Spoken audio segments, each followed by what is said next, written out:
All right. So basically, what we discussed on the last lecture is the architectural pattern called MVVM, view model, model view model. So it's a simple theory. The theory behind is always you have a view, but what we call is what you can see. So in Android, the view can be narrowed down to things like fragments or activity, whatever you can see, we can consider as it's as the view. Okay, so whatever we see in Android, we can consider as a viewpoint. Then we have what we call the model. So the model is like what's the data should look like, where we gonna store the data, where we gonna models everything. For example, a model can be something like a user. So where the user have username and a password, first name, last name, etc. Or it can be a model, can be a car, where cars has the color, number of doors, and the engine capacity, whatever you like, that can be stored in the model itself. Then we have the bridge between those two, the VM, or we call it view model, where all the logics reside with the view and the model. Okay, so we have view, we have model. In between, we can assume we have the view model. So the view model acts as the intermediate between the view and the model. View model plays a huge role when it is coming to handling the business logic. Okay, so business logic, whatever the logic that we want to put in, we put it in the view model. Whatever we want to show, we put in the view. Whatever the modeling part of data, we put in the model section. So that's quite simplest form of introduction to MVVM.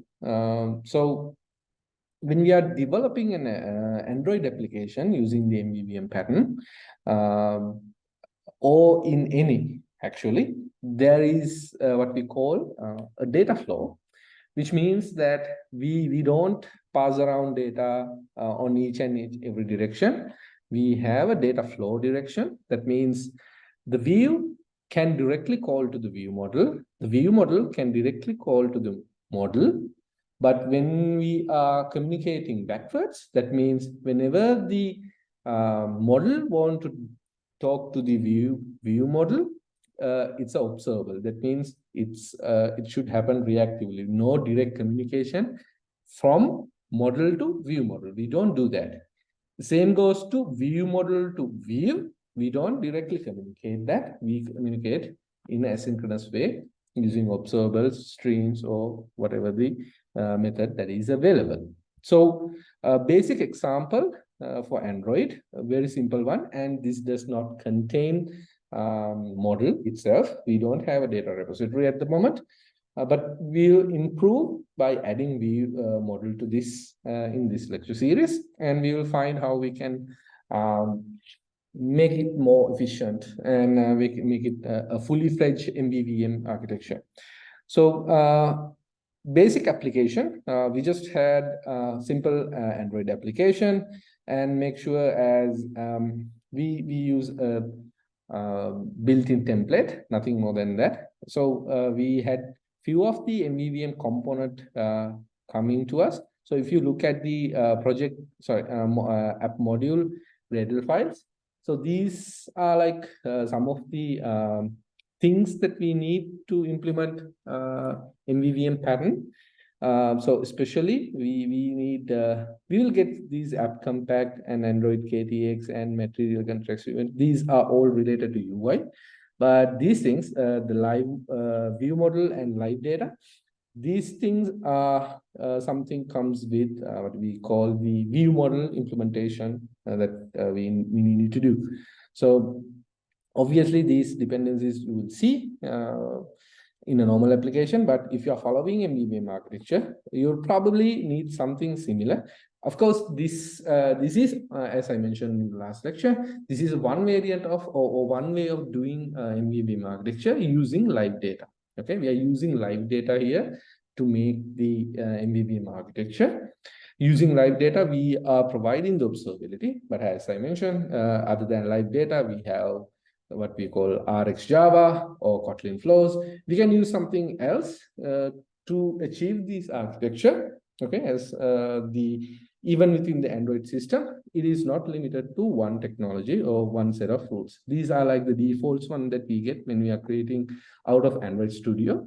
But depending on your project, depending on your strong suites, these implementation of view model or observability can be changed. Okay, so these are like something related to the what do you call the VM section of our application. So hopefully this can be a little bit changed depending on the project structure. The other thing I would like to highlight in here is the view. It's pretty much a very simple one. So we have a basic activity. By the way, we are still using the XML layouts. We'll see the transition from XML to Compose later on, and that is one of the benefits of using MEVM. We can change any of the layers as we like. So we can change the view. Right now we are using the Android XML based view, but if we did MVVM correctly, we can completely remove that view layer and insert Jetpack Compose based views in here. Okay, so there is no blocking or anything that you can. There will be some transition that you might have to do, but if you did it correctly, the application should work exactly as you would expect. Okay, so that's one of the benefits. We'll see how we can utilize that in the future. But for now, we'll be having a simple activity. This activity will contain we'll have a fragment. So by default, it will go to the main fragment. So that is like the main view that we're gonna see in here. So you can see we are not using any navigation components at this moment. So it's just a simple basic fragment. So we can consider this as the main view or main fragment that we will see. As I mentioned earlier, the packaging in here is a little bit very simple. So we have the main fragment, and within the main fragment, we are instantiating the view model for this main fragment. Okay, the main fragment. What's in here is the view model part for this main fragment. Okay, so one of the things that I have seen throughout the MVVM architecture, we don't have more than one view model to interact with the one single view. Okay, so since this is a main fragment, the main fragment only interact with one of the one of the view models. In this case, main view model. We don't interact with much with another view model. It's like not an anti-pattern, but not to make everything like really easy to handle. We have one view model for a one view. Okay, there are some cases that I have seen some on example projects or some production projects is using more than one view model, but I don't recommend it. So we are instantiating one view model in here. So I have made the connection in here from the view. In this case, the fragment. We have the connection, direct connection to the view model. But if you look at the view model class itself, you don't have a direct connection to the view itself. We are not doing that because it's not a direct connection. We can't have that. If we are doing that, we are violating. So in this anti-functions or which are not recommended, or these are like violating the MVVM architecture, I have summarized what are the things that we should do and what are the things that we should not do. So this is the way that we should, and these are the ways that we should not do. Okay, so MVVM architecture. So we go to the fragment itself. So basically a simple application in here. we have a view, a fragment, and we take a message from the uh, uh, we take a message. It's actually a text view, and we get the text, whatever we want to show, as observable. This is the observation part for the result. That means whatever we want to update in the UI, we take it from the view model as an observer. So we are listening to the changes, not the other way around. We don't assign it, we are listening it. Okay. We from the view model, we don't deliver anything, but from the view, we are listening to changes. So that's how the asynchronous or observability comes in. So make sure you follow this. This is the MVVM way of listening to changes in the view. Okay. So we, in the view model, there is something called result, and we observe for the results. Okay. Whatever the results change, whatever the results sent, we set it in as the text for the message text view. Okay. That's the simplest way of doing that. And this is the way of giving something. That means we need to pass some actions. We need to do something in the view model itself. So what we are doing is we have a simple add button. The add button is just whenever we are clicking on that add button, it's just gonna call the view model, and there is the function called add, and we're gonna pass a random number and number 6 to the add function. Okay. So remember, when we are doing such a thing, always we have to move the business logic. In this scenario, the add is a business logic that we are performing, a simple business logic, adding two numbers. Whatever the business logic, we do not do the business logic in here. Okay, that is an anti-pattern as well. Okay, whatever the logic that you want to do it in the view model itself. So the logic and the view is completely separated. So if we have, let's say, for example, in this fragment, we are trying to add these numbers, two numbers, and we are putting it here, and we are updating the view model. That is also an anti-pattern. We don't do that because all the business logic that need to happen should happen in the view model itself. Okay. The view itself is purely based on showing and executing actions. It's nothing. It's gonna do nothing sort of calculations within the view itself. Okay, so don't do such things. So I will just remove these anti-patterns, but you can pause the video anytime and look at it. How do I format this thing? Can't remember the key shortcut. Was it L? No, come on down. Let me check. How can I format this thing? Android Studio format.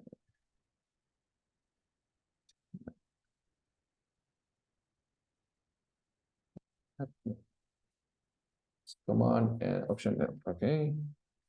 Command option L. Okay, great.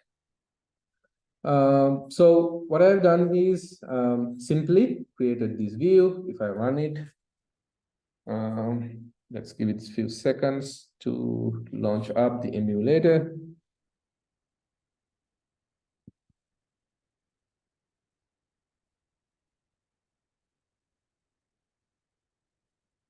Installing.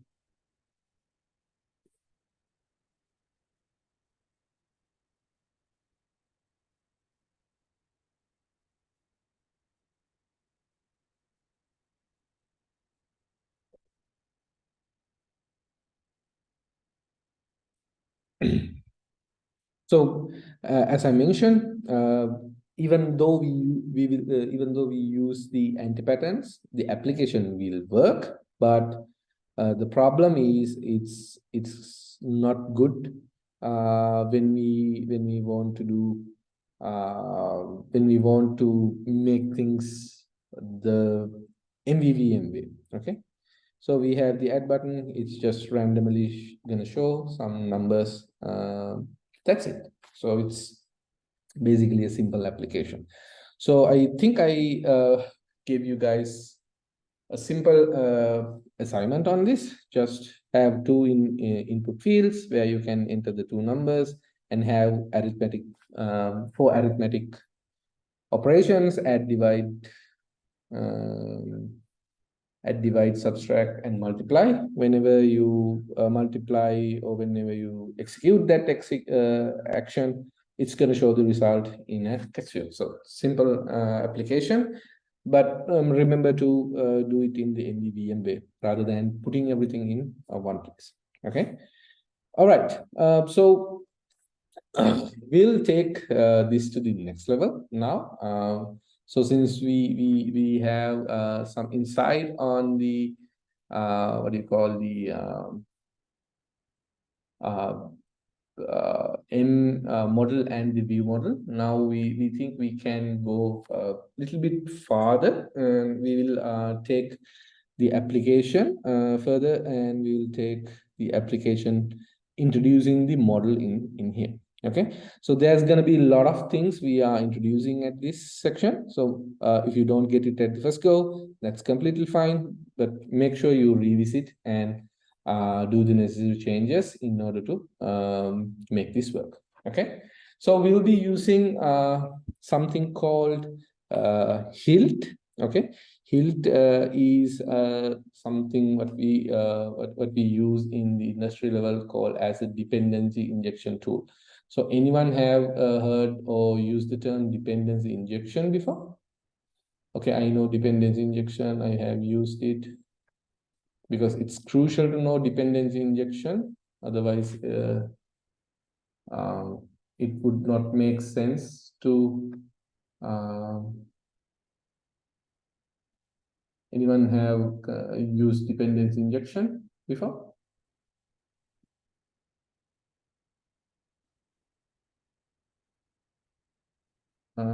Just raise your hand, please. Okay. So everybody needs an introduction to dependency injection. Raise your hand if you need.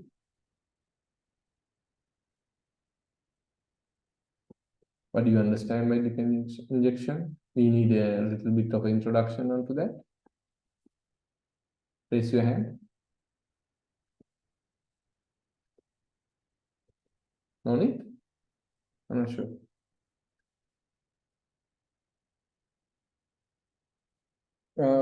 I think you got the question, right? Do you need introduction? Should not be. Oh, yes. Yeah. I think I got one answer. Yeah. Okay. So quite a few needs an introduction to dependency injection. So I'll go small introduction on dependency injection and what how we do dependency injection in Android itself. So dependency injection in the sense, say for example, when we want to create some service, okay, we want to create something that gives us, let's say we have a retrofit class or retrofit repository where we can get list of, let's say, users. Okay, so what we can do is we can instantiate a retrofit model, retrofit service, and we can use it in the view model. So the view model will be directly communicating with the model. So we can instantiate that instance in here. For example, I'm talking dummy data. So we can have, if you look at the fragment itself, we have instantiated the view model in here. And the view model is taken out of this view model provider by this view model provider. Okay, so it's actually kind of a handling a kind of a dependent injection in here. But for other things, like for model, we need to create a service request. Okay, we can have a service, and say for example we have call a service called retrofit retrofit service 1. Okay, so obviously there is no service, such a service. But say for instance, we have something, so we are instantiating a retrofit service like this. We have a retrofit service class and we are instantiating it in here. So we are creating a new instance of the service. Okay. Whenever we want to take some usage of this retrofit service one, we need to instantiate it. Okay. We need to create an instance of it, then we can use it. Okay. Let's say the same service that we are going to be using, we need to use it in another view model. Okay, for some reason we need this retrofit service in let's say another view model. Then we have to again instantiate this retrofit service. Okay, so whenever we are doing such a thing, remember when we are instantiating something in using these new keywords or parentheses, what will happen is the memory is allocated to that, and that service need to be released when it is not used. Okay, most of the time these models, they do not need to be instantiated every time everywhere. Okay, there can be a single instance of this retrofit service, and we can share that service among these places. Okay, we can share this retrofit service among this view model, or if there is another view model, we can share it over there as well. Okay, how are we going to do that? In that scenario, what we have to do is we need to create a single instance, or we call most of the time singleton, of this retrofit service. So when we are creating such a service and we are injecting when we are referring that, we need to have a map of this. So we can manually have such a mechanism. Okay, we can create our own dependency injection management tool, or we can use something which is already existing and which is already tested within the Android community. So that tool is called HILT. Okay, HILT is one of the tools that we'll be using in order to do this kind of dependency injections. So we don't have to create services each and everywhere. We don't have to worry about instantiating those things. At the beginning of the program or beginning of the application, those services will be instantiated for us. We have to just inject those things whenever we want. Say, for instance, we know we need the reference to the retrofit service. We just inject that. We just take it from the HILT dependency injection, or we call that container management. We just take it, the existing retrofit service, and inject it into our application. So we don't have to manually instantiate all these things by us. Okay, we instantiate in one time, and we inject wherever we want to do.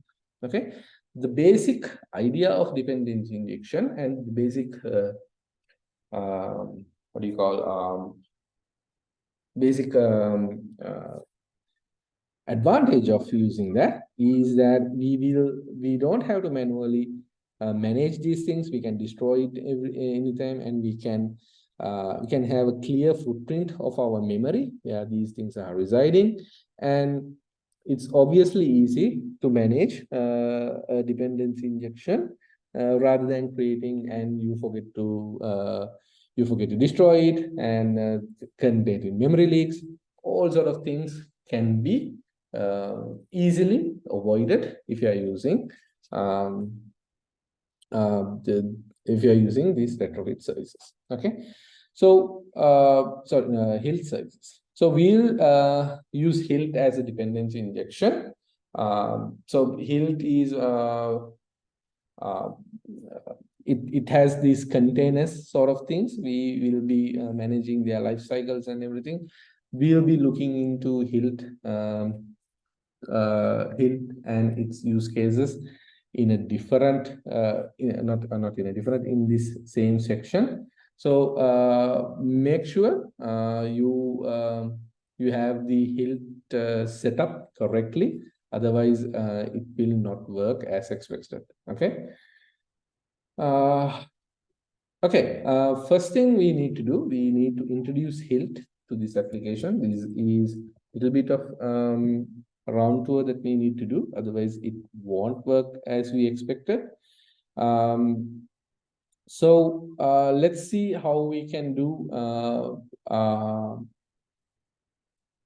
this Hilt Hilt instantiation within our application. Okay. All right.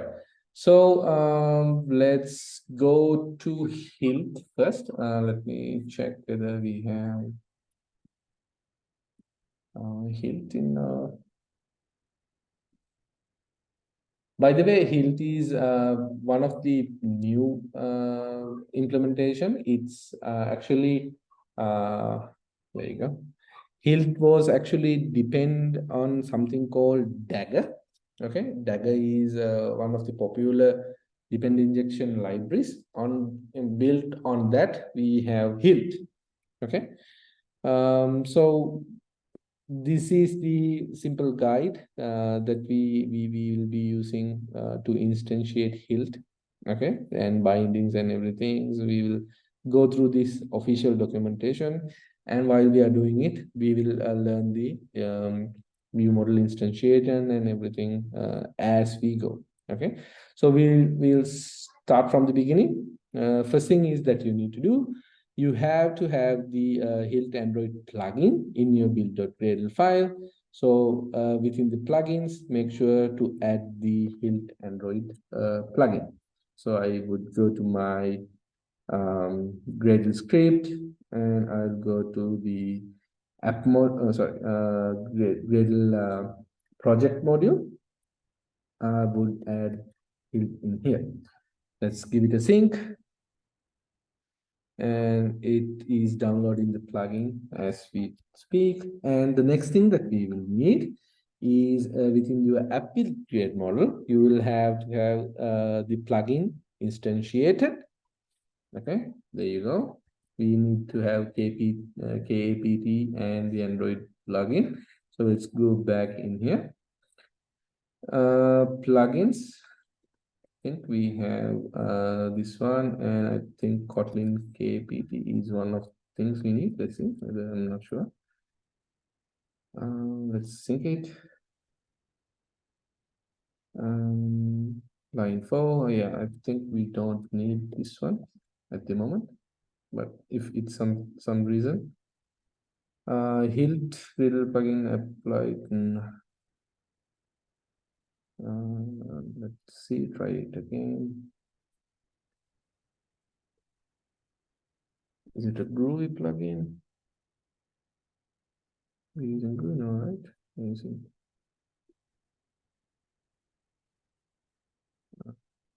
is it a KT file? Yes, I think KT, right? I think we would probably do not need this. Try again. I think we're using Groovy.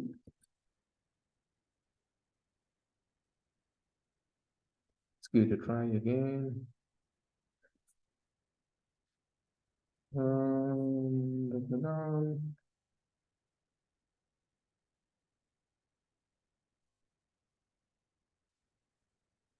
Okay, let's see. Dagger Hilt Android dependency was not found. Probably we will need dependencies in here as well. So dependencies as in here. Okay, let's go down here, and there you go. And there is some KPT plugin. We might need to enable that as well. Let's try it again. Okay, I think it is downloading.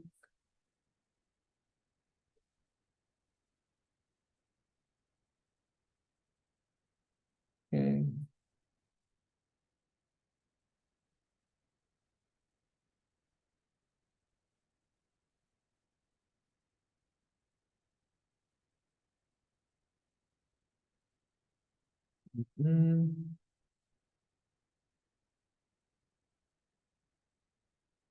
I think it's gone through. No errors as of now.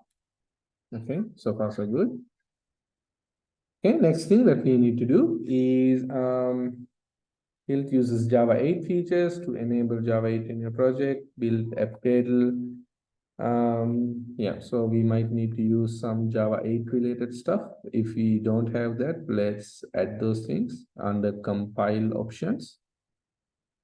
Da, da, da.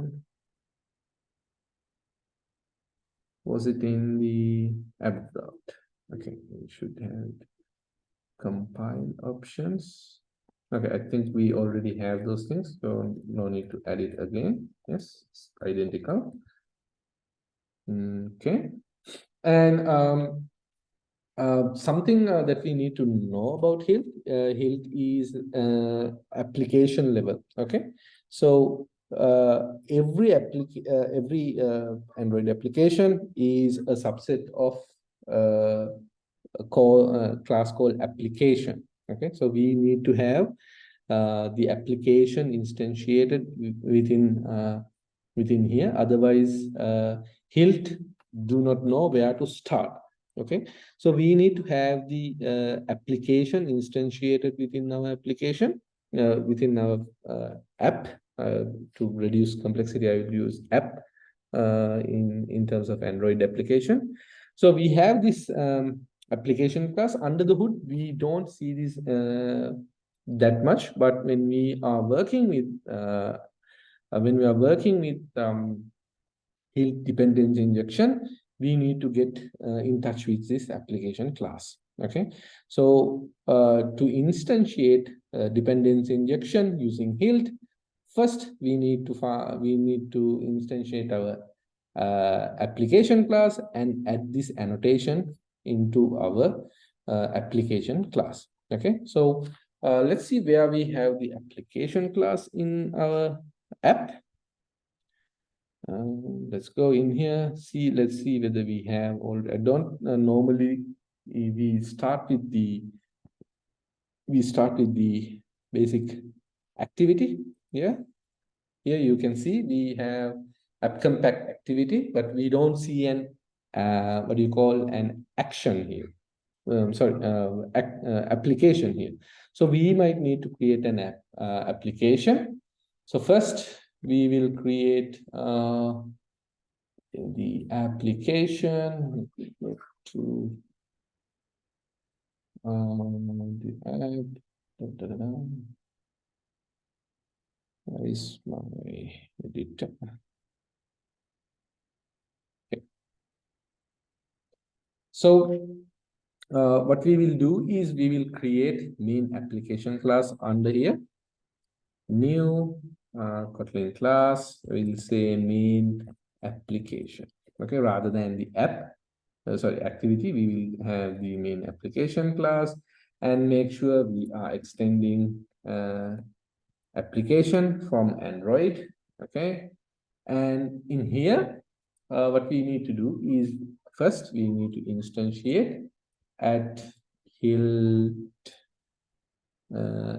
Android app. Okay, that is the one. Yes, Hilt Android app. Now we have the Hilt application created around here. So the thing is, when we create this main application, what it does not happen is we do not know, the Android ecosystem does not know, okay, where do we start? Okay, do we need this application as my entry point? Are we going to use it? They don't automatically pick up this application within your even though you have defined it, you have defined the Hilt annotation, but Android ecosystem or within this application, it's not going to pick up.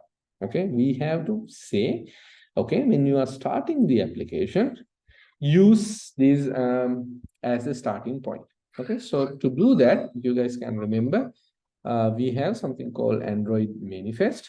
Okay, in the Android manifest, if you guys can remember, don't need these things, don't need these things. Okay, So we have something called the application, right? We have something called application. Within this application, we have the activities, right?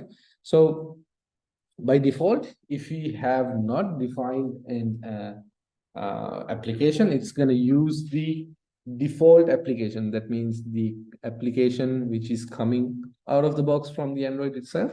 But now we are giving, or we are asking our application or our app not to use the default one, but to use this main application that we created with HILT dependency injection combined to it. Okay, so by default in the application, we are not, if you are not defining anything, it's going to use the default one. But since we need this custom application which include HILT dependency injection, so we need to say, hey, rather than using your own default one, let's use the one we have defined. So we have a property called Android. The name would do is Android name, and it's automatically smart enough to find the main application. Okay. So what it does now, rather than taking the default application out of the box, it's gonna go first with the main application, which we have defined in here, the custom one. And in here, we have defined the HILT dependency injection entry point. Okay.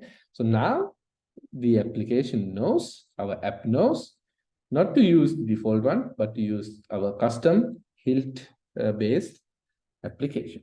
Okay, that's how we tell Android to customize the application. Okay, so that's why we talked about these things in our earlier lectures. We need to know what application is, we need to know what activities. So these all are connected, interconnected somehow. But for starting points, we don't need to customize the application. We don't want to make things really super complex or complicated.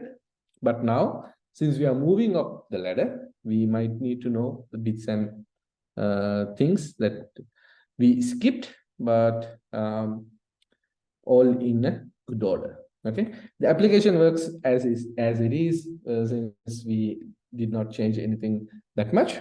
So we will be having a simple same application without an error. Okay.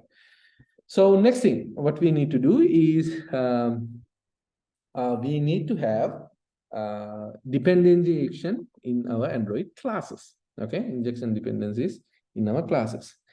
So Android basis classes, okay, not just any classes that we see. So any Android based classes, we can do dependency injection. Okay, so where we can inject dependencies, or where we can store our, or we can without any hassle, we can do the dependency injection. So there are a couple of points. The first point that you have seen, application class, where we use this dependency injection as the Android app. And if you have a view model, okay, as you can see, as you will see, within the view model, we can use the view model injection. We can inject something there within activities, within fragments, view, services, broadcast, receivers. So obviously, we will be touching with activities and fragments. If we need, we can go with views, services, and broadcast receivers, but I'm not pretty much sure that we're going to cover everything at this lecture. But remember, these are the points where you can have dependency injection using HILT. Okay. All right. So the other thing is we need to know. Okay, we have to add the Android entry point to our app compact activity. So we will add that add this as well. So we have the app activity, this one, and we have the entry point in here as well. So I have option L. Okay, there you go. The import is done. Now we have introduced dependency injection into our main activity as well. So if you are going to do for some reason we need to do it in the fragment level, yes, you can do that as well. So if you go to our main fragment in here, you can also do the dependency injection in here. So right now we will be not focusing in that. So we have the Android endpoint. We will use this inject and everything later on. We'll show how we can do that. And we will look into these bindings as we go. As of now, we have done the basic dependency injection capabilities into our application. Okay. Any questions with this? Okay.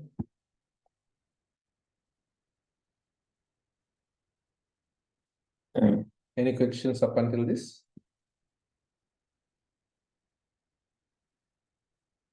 Okay. So remember, this is just like we are introducing HILT. We haven't used any modules. We haven't used anything to instantiate or inject any services into this. We just have introduced, hey, Android, hey, our application will be using HILT, but we haven't told, okay, what sort of things that we can inject, where we can inject. We haven't specifically told those things. As of now, we just introduced it. Okay, we'll see in a couple of more HILT-based things that we need to discuss. Okay, so we have this thing called modules. Okay, this is where the dependency management sort of things happens. So don't like sorry, visualize these modules as like groupings of our HILT things within our application. So we will be using these things to define our dependencies, how we're going to create our singletons, how we're going to arrange everything, and so on and so forth. You will see how we can use these things. First, we have to define the dependencies, then we will inject. Okay, so in order to create something, we need to have a group of it. Okay, we need to have the usage of it. We will create a simple service, and we'll just instantiate within our view model and see whether it is working or not. Okay. All right. We'll use a simple example in here as shown in here, or we can use our own one if you like. I think it is with providers. They have used retrofit. Okay.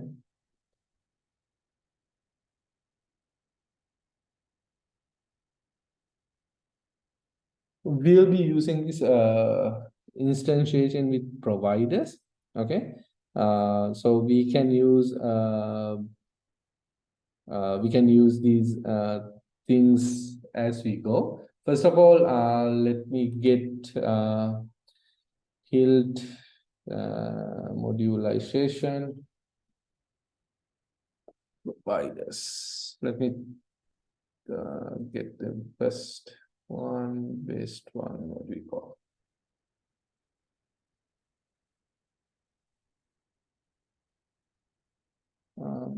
Give me a second.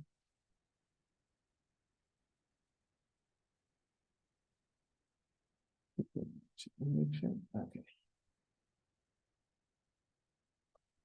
Okay, so let's do it in our own way so we don't get confused.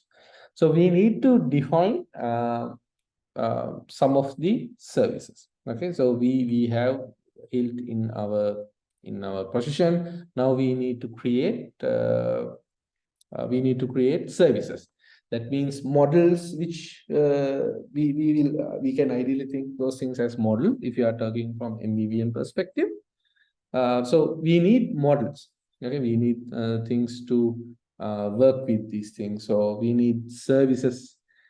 You guys can remember in the MVVM architecture, we have a couple of things. We have local repositories and we have uh, REST repositories. Okay, so the data can be coming from two different sources. One is from our direct model, which is the REST API, or the other one is directly from our database. Okay, so we will create um, one single um, one single place. Then we will be using these modules throughout the application. Okay, first let's get started with the dependency module. Okay, by the way, do not get confused these modules. I'm talking here dependency injection modules, not Gradle modules or something like that. Okay, Gradle modules is a separate thing. You will learn about it in later. Right now, I'm talking about dependency injection. For dependency injection, I would simply use DI, since UI is for user interfaces. Now we have DI, and I will create a new Kotlin class. I will call this app module. Okay, so we have this app module. So this is where the dependency injection magic's gonna happen. So I will have this app module, which is from Dagger. Okay, now it's something as I mentioned earlier, Hilt is based on Dagger, so that's why it is supporting Dagger annotations as well. So next one I would be using is instantiating in. Installed in application component. Okay, so the application component is coming from something called Dagger. I think it is removed. Maybe removed. Okay, let's take the official documentation. What's the installed in? Okay, we'll use the singleton component. Activity component, or we can use that one as well, where we can instantiate these things. So we can instantiate these dependencies in the activity level. So I will use the activity component. Okay, do I have activity component? Yes. Not sure why application component is no longer there. I need to check on that. Right now, we will use the activity component class, which means whenever we are instantiating this module, whenever we are instantiating this depend injection, it will be instantiating the activity level. Okay, so we have activities, no worries on there. And the next thing that we need to do is we need to define what are the things that we're going to inject. Okay, what are the things that we're going to inject in here? If you guys can remember from our last lecture series, we had something called retrofit. Okay, we have set up retrofit, and we have set up retrofit services, and we just create a retrofit service and we call it. Okay, but now we are gonna go in a separate approach, or we will not just create we will not just create simple things out of thin air. We will use retrofit builders as providers. That means whenever we want to use such a service, we'll just inject it. Okay, we'll just inject it, but to inject, we need to create it. Okay, so in dependency injection, to inject some service into a view model, a fragment, whatever we want, we need to first define it. Okay, these are the things that you can inject, then these are the things that you cannot inject. Okay, so we will inject first we'll just create retrofit, and we will see what are the things that we can inject upon. Okay, if you guys can remember, when we are using the retrofit from the last section, we had to use retrofit version and the HTTP version and converters and such a things.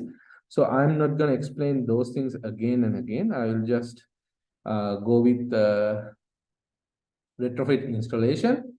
We'll see how it is done. We'll just go to retrofit, and these are like the basic introduction. By the way, if you guys can't remember these things, just have a look at our previous lectures, and I have explained what are these services, what are these builders and JSON services, and so on and so forth.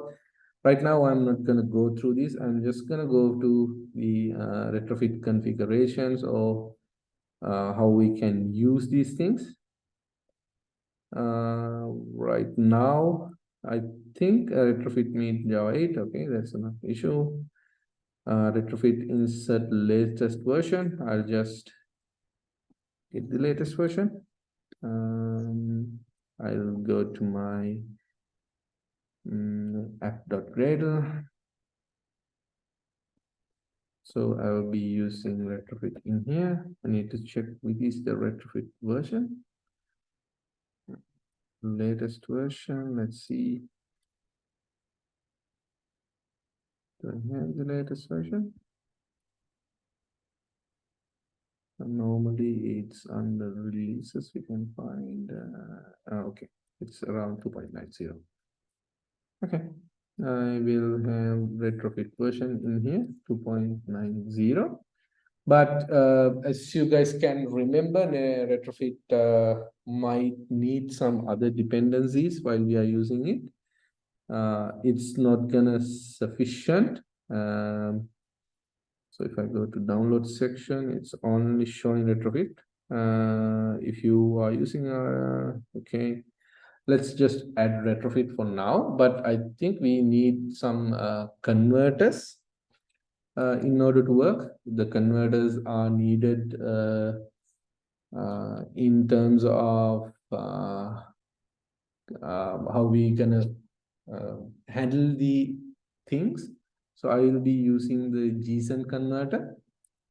Okay, I'll take that as in here. I think the JSON converter is right around 2.8. Let me check. It's should not be okay. It's 2.9 is also there. Obviously, I can sync.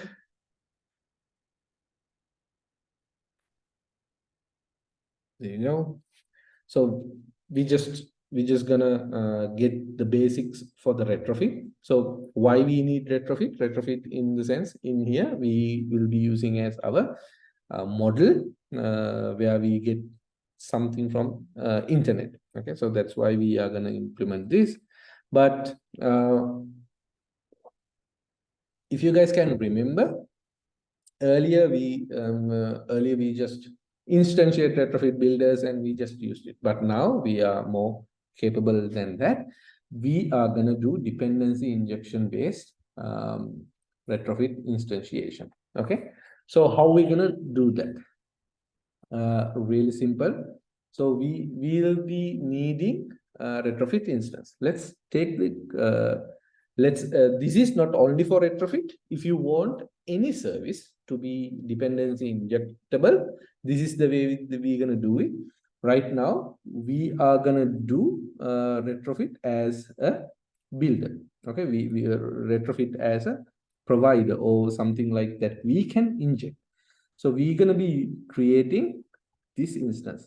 So we in order to we need to call retrofit retrofit based API.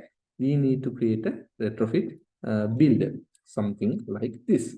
Okay, so in order to create that, we will need a builder and so on and so forth.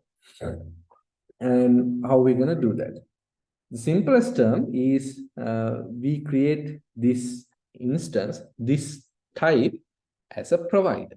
Okay, that means whenever within the application we need this retrofit, this type. Okay, this is the type that I'm talking about. Whenever we need a retrofit to be injected somewhere, we need to make sure we have provide such thing. Okay, somebody going within an activity ask, hey, I need a retrofit instance, give me something. So in order to give that, we need to make sure we know, okay, it is within our uh, dependency injection context, and we are able to provide it. Okay, so we need to define it. Okay, so the simplest term, we need to define a retrofit in some sort of way. So we are going to define that, or we're going to provide that within the app module. So simplest term, we will go to our application. We will say, we will define it as a function, provide. This is not like the good, it's not like a convention, but it's better to have something like this. Provide retrofit. Okay, and to provide, and it will return retrofit. Okay, so we'll be providing a retrofit, and it's going to return a retrofit type. You can have such a class base, something like this, or since it is Kotlin, you can do it in a one single line. So we're going to do a retrofit instantiator like this, retrofit build base URL, and we're going to call the build method. So that's the easiest way. So we'll do the same thing in here. We'll do retrofit builder, and within the builder we will have the build method, but there are some configurations that we can do, like the this URL. For now, I'll be using some API that I found interesting. What was that? This API. It was something related to movies. I think this one. Check.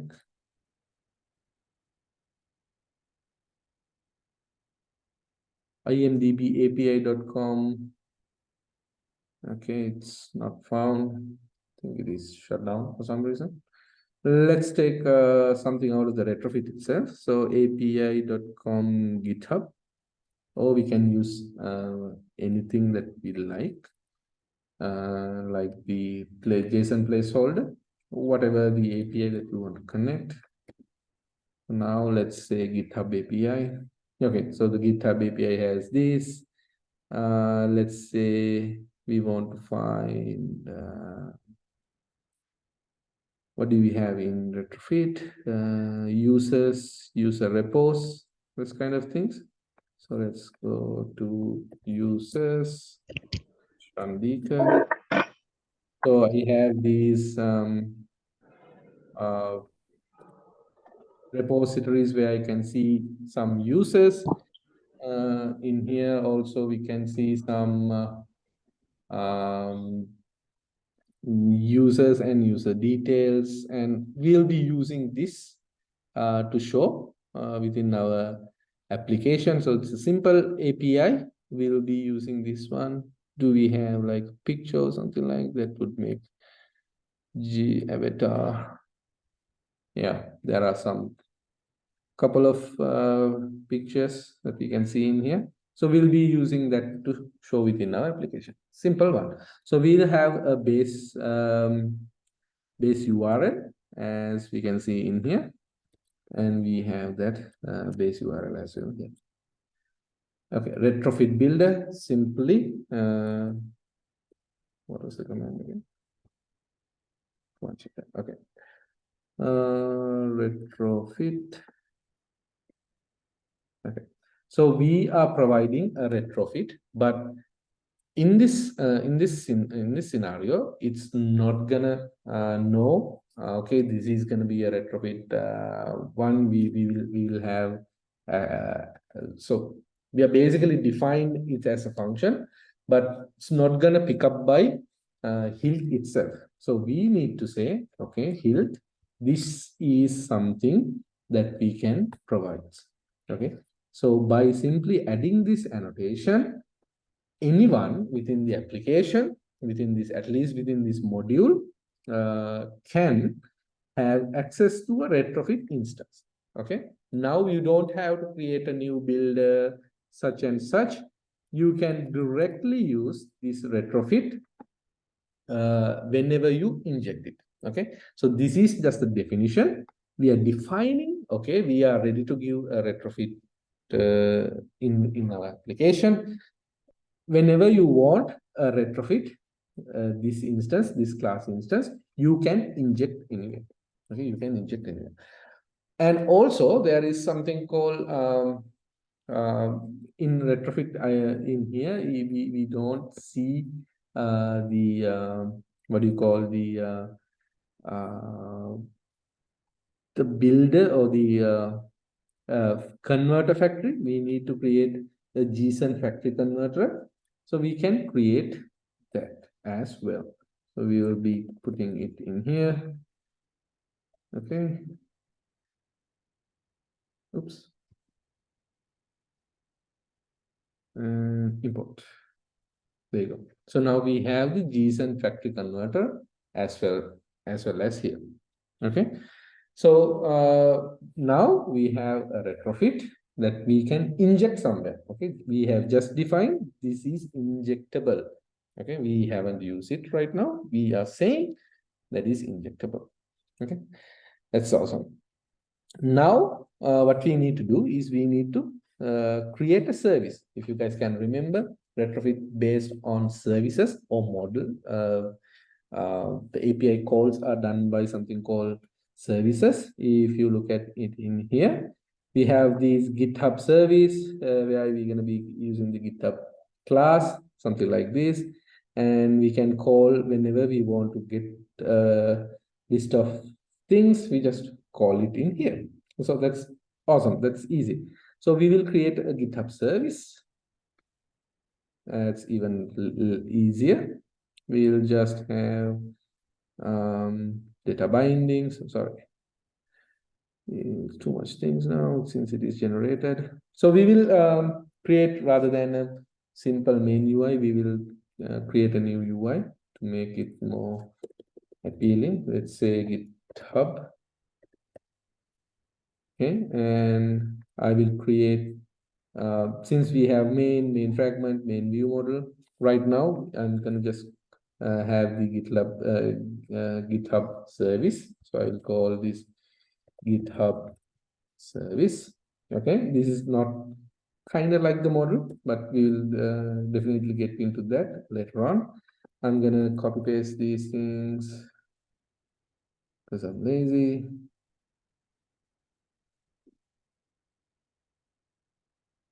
So I will say list repos. There is one. There are no path. Okay, path need to be called. It's gonna be retrofit 2, I think, if I'm not remembering. Sure. So we need the repo definition in here. I think we don't have the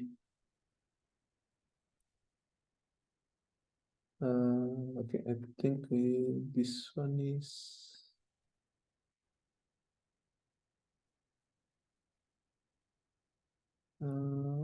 this one is correct. Sure.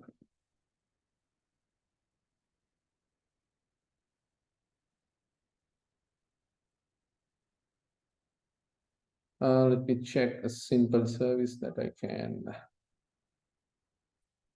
Da, da, da.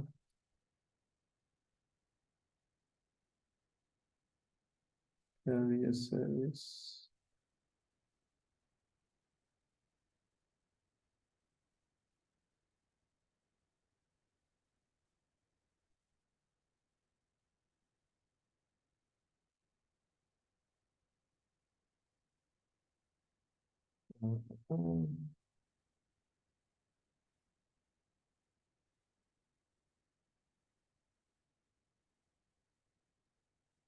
Okay, I'll just create a simple service. That way I don't, I'll have all the users by this, and I will create something like, it's going to be suspend function. I'll say users, so it's aligned with the name, and it will be a type of response, okay, from retrofit, and it's gonna give me a list of users. So if I look at the API itself, so users are in a list, as you can see, and it's gonna have a login and a avatar URL. So I'm gonna just model that. So it's gonna be a list of users. I will say that as GitHub user. Okay, since I don't have that, I will create that interface in here, or I can say data class GitHub user, and it will have the login as let me use the data class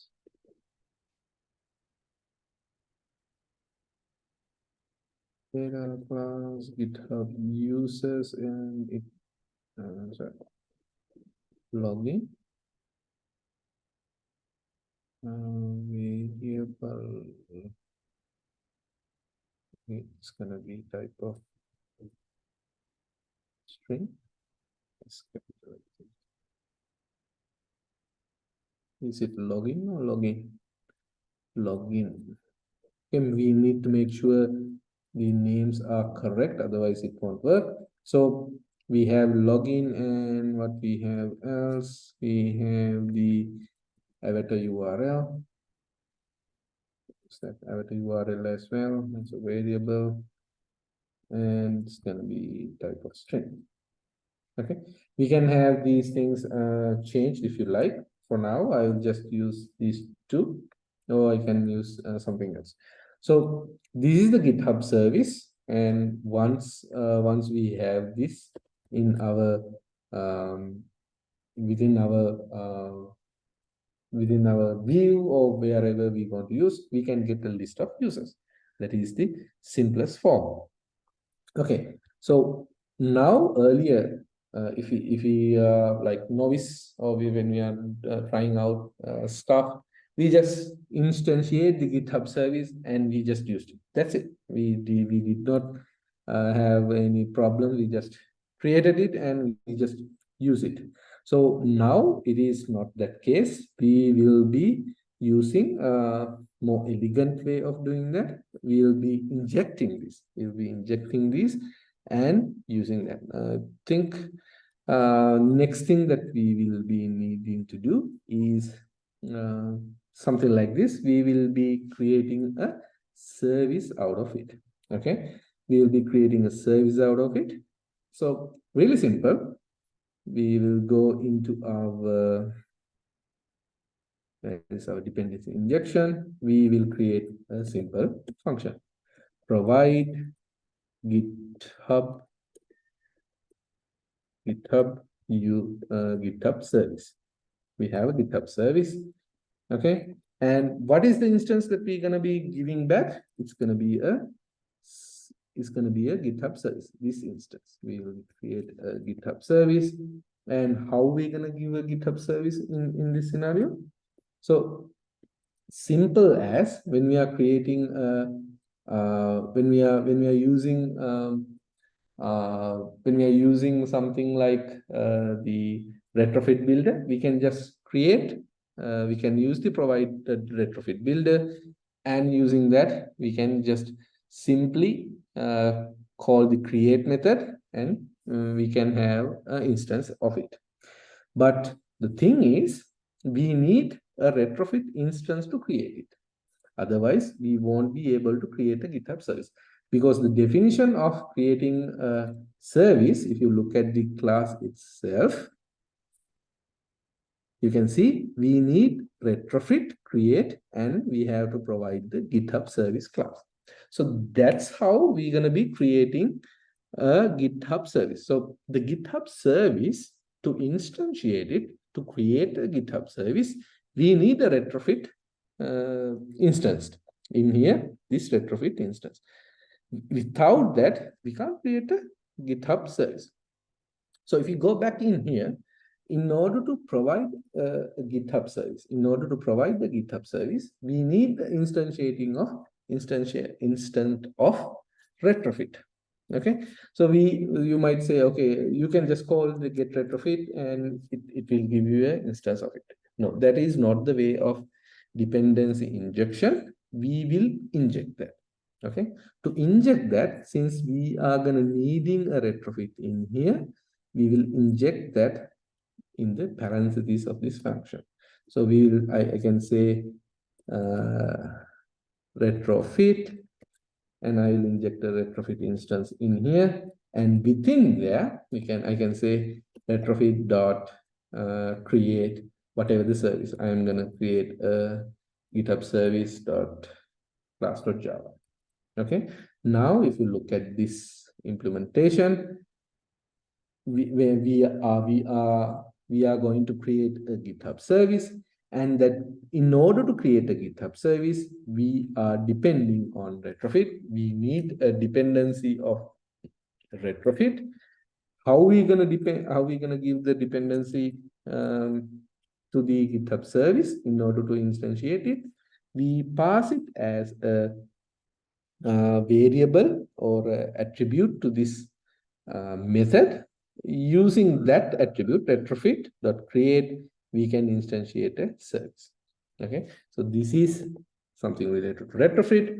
This is related to dependency injection. This is how, if I need to inject something in here, I just pass it along, but make sure this is also in the provide state. Otherwise, it does not know how to get a reference to it. So let me break it down again. To create a GitHub service, we need a retrofit. We inject that retrofit using this parameter passing. Unless you have provided the exact retrofit class, this class name, this class where it resides, it is very crucial. You can't inject retrofit 2 or retrofit X or something like that of the same class. You need the retrofit where you inject first. So when we are creating this application, when we are using this application, okay, when the retrofit or Hilt library knows, okay, I need to create a GitHub service, but the GitHub service is relying on retrofit, so I need to find the provider for that. Yes, there is a provider for retrofit. Okay, I will create this retrofit provider, then I will inject it into the GitHub service. So they know the Hilt will be taking care of dependency injections and everything within this application. So you don't have to worry about that. Okay. So that's something is very powerful. So if you want to create another thing, let's say something depending on GitHub service, if you want to create it, you can just pass it GitHub service like this. Since GitHub service is relying on retrofit, we can provide it in here. Now, anywhere within our application, we can just call the GitHub service and we can work around it. We can work with it. Let's see it in action. For now, we'll just have this digest in. Any questions up until this, guys? This is like very crucial to understand. So we have defined a module and we have defined where the dependency injection is going to reside, what is the scope of it. And we have defined some providers for this, and we have defined a GitHub service out of it. So these are ready to inject. Now, where dependent injection is usable, we can provide instance of retrofit. We can provide instance of GitHub service. You name it. You can have it. Okay.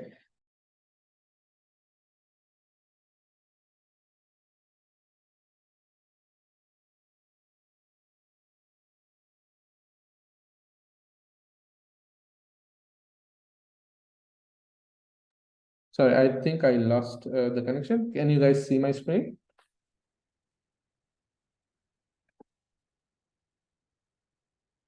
Hello?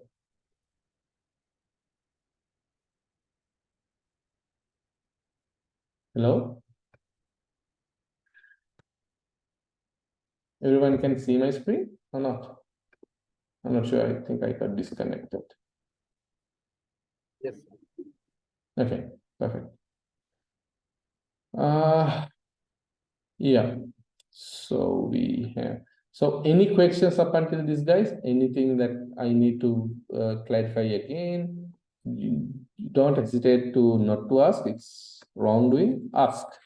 You guys, you guys need to get all these things out of your head at one go. Any questions? Raise your hand. No problem. No judgments. If you don't understand, you can't understand it. Um, it's a thing. It's a new thing that you guys need to learn. It is okay if you don't understand in the first go.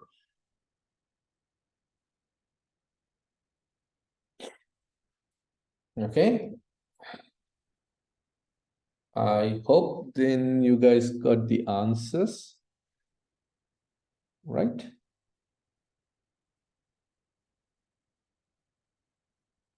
Okay, let's do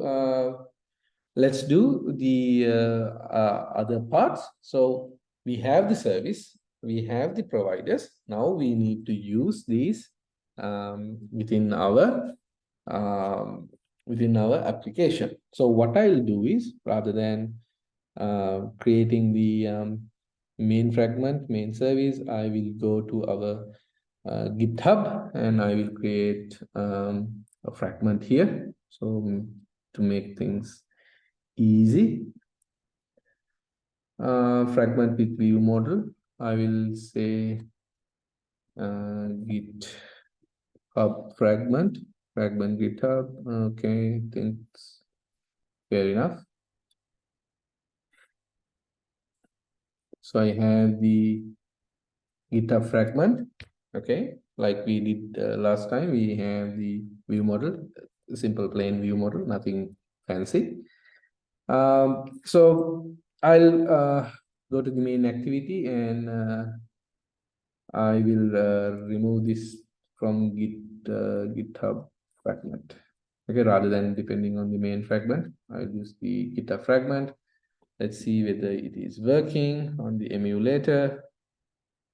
So it should not show the main one, at least for now. It should show the GitHub one's probably empty. Yeah, it's a hello. Yeah. Okay. So we'll use this GitHub section or GitHub fragment and GitHub view model to continue this. Okay. Now, what we do need is our model in place. Okay, we have our view in place. Okay, we have the fragment, got it. Now we have our view model in place. Okay, now the view has a connection to the view model. Yes, you guys can see in here. And what we need is a view model to have a connection with the model. Okay, the model itself, where we get the data, where we will work and we will get all the data available there. So really simple. Now we need to do is we need to make sure we get an instance of the GitHub service. Okay, we will get a GitHub service instance, and from that we will be communicating with the model itself. So we, if you take a closer look at this main fragment, in here we just initiated the view model, something like creating a view from a view model provider. Okay, we use the view model provider to instantiate the view model. Okay. Now, yes. Yes. Give me a second, guys.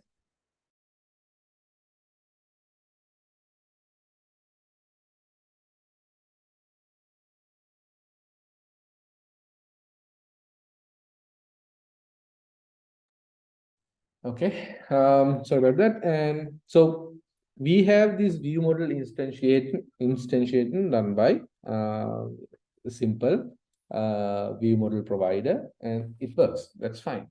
Now we're gonna do model instantiation within the view model of GitHub service using Hilt. Okay, we are not going to create a new instance of the GitHub service, not sort of things. We have set up the app module where it contains all the things related to the GitHub service. Now, what we need to do is we have provided a GitHub service. All we need to do is get this GitHub service into this GitHub view model. Okay, now we're going to connect the view model with the model. Okay, that's the thing that we're going to do. So it's easy. First thing is that we need to do, we need to have the Hilt. No, okay, this is some place where we're going to inject. So as you can remember, Hilt support view model. If you look at the Hilt documentation, it's clearly say it support view models. So we can use view models class to inject things related to view model. Now we need to have a connection to the GitHub service. All we have to do is we have to say inject. Inject is coming from, if I'm not, so we create the constructor, as we know, constructor in here, and within the constructor we will be using a private variable of GitHub service. Okay, we'll be using GitHub service, and one other thing that we need to do, we need to add inject. How do you spell inject? From Java Java X inject. So what we are saying here, okay, so view model is aware of Hilt now. Okay, the view model has access to the Hilt module at least in here. So anything that is defined in here, since it is in the activity component level, now this view model knows, okay, there are providers available. I can access one of these. So one of the things that we are interested is in this scenario is the GitHub service. This one, okay. As you can see, it is a provided as within the module, the Hilt module. It is provided there. So we don't need to worry about that. In this scenario, it will find the Hilt module, inject the provided one in here, in this section, exactly this provider, and the GitHub service is depending on the retrofit. It will find that itself. You don't have to worry about those things. Those are done by Hilt for you guys. You don't have to worry about what is dependency, what this GitHub service is depending on. All you need is a GitHub service, and whenever you want it, you just call it and inject using like this, a constructor injection. There are field injection as well, but I do not recommend that. If you look at the dependency injection documentation, you might find something like that. Not sure whether it is supported right now. Yeah, something like this. Okay, but I do not recommend that. I would probably go with something like the constructor injection that we have used. So if I want to call for the GitHub service right now, all I have to do is just ask this constructor to inject. Now let's take the init method. That means the initial call when we are constructing this. See whether the GitHub service is alive or not. So we can call the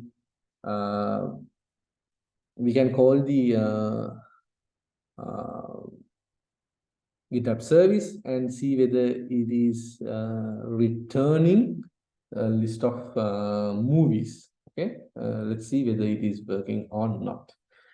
So what we can do is, this is not going to work, but we'll construct as we go.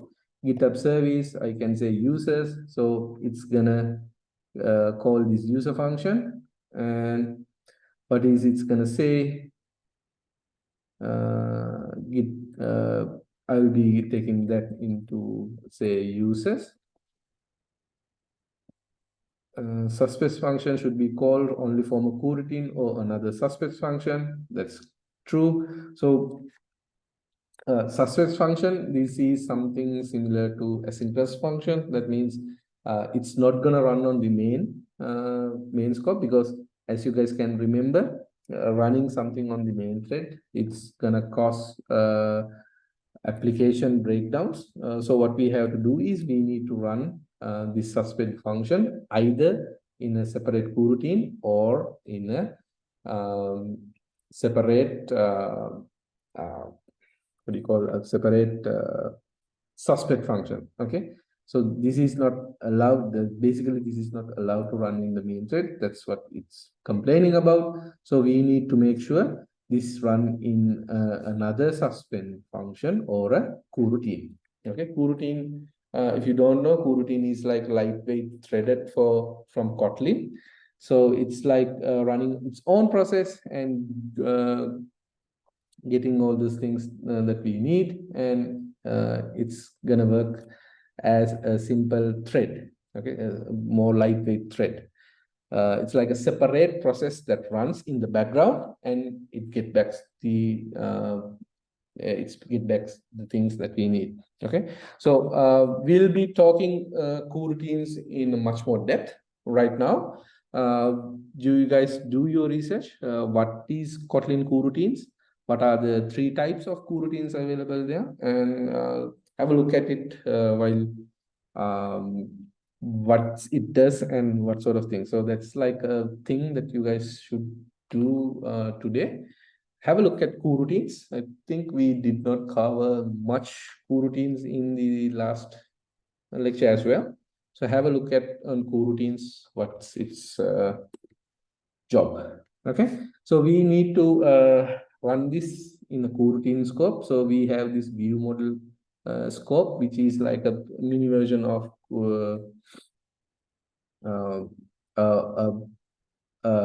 we call a coroutine scope that we can run this class without an issue. So now you guys can see this is running in a coroutine scope, at least in the view model scope. In that way, we don't get that compilation errors. This is something that will run on the background. That's it. Okay, we have users. We can see that users, and it has a body, of course, and what it returns actually. I think there is a method called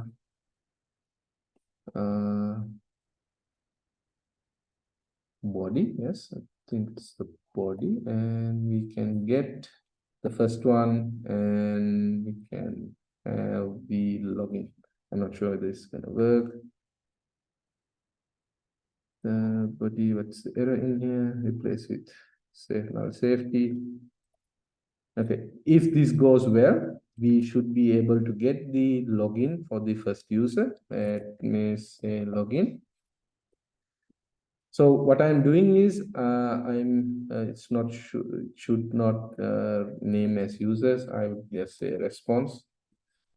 Okay, I'll get the response. Within that response, there is going to be a body, of course, whatever the response that we are getting from this API. This is like what we call the response. Response body indicate what we see in here. And within that response body, since this is an array of users, if you hover over this, you can see that it is going to be a retrofit instance which will return a list of users. Okay, in a response you will get a list of GitHub users. That is true because, as you can see, this is API which return list of users. Okay, list of users. Now I have modeled that, and I will get the first user. In this scenario, it is like, what do you call the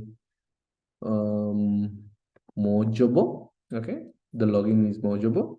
So if I get the first user and it's the login name, it should be Mojobo or whatever the name was there, and it should print it. Let's log it, logcat, log with the B. Let's say GitHub, and I will use the login to show something. Thinks this is gonna be a null one, so I'll make sure it is there. If it, or I'll surround it in null checks. So login is not null, but the first login is not null. Then I will only print it. Okay. So all goes well. We have the GitHub service inject using the hilt, and when this class is initiated, within we can't run network calls within the main thread, so we will be using coroutine scope, in this case view model scope, and we will launch a coroutine. That means something like a mini thread, and we will run on the background, not in the main thread. But within the main thread, we will use the GitHub service which we injected using hilt, and we will get the users. We will take the response, get the body, and we will get the first element out of that list.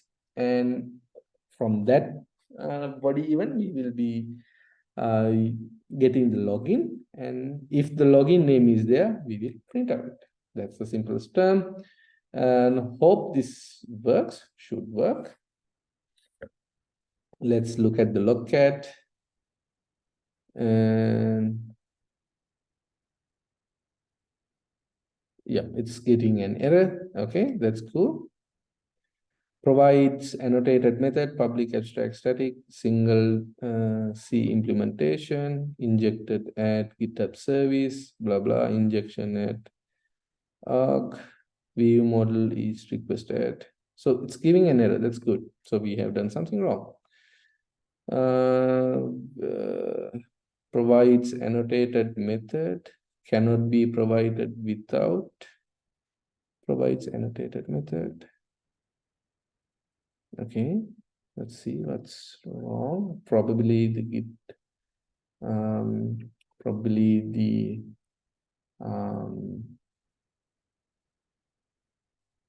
the hilt definition that we have done wrong. Yes, it's obvious. Class singleton implementation. Probably I think I need to make this as a, one of these things as a singleton.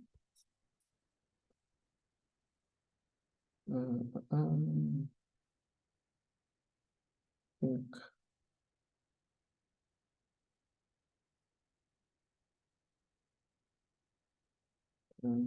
Let me see what I have done wrong.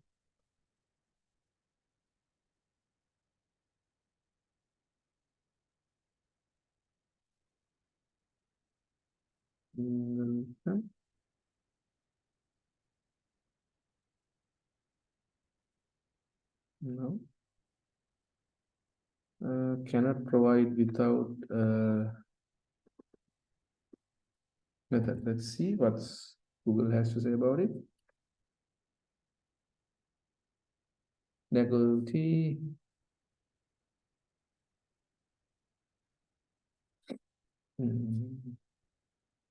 Module, yes. Okay, we have done this. Component, we don't need that as in here. Your coffee machine need to be a coffee maker. Provides, provide. Okay, that's to be true. Yeah, your coffee maker object. I think we have done correctly.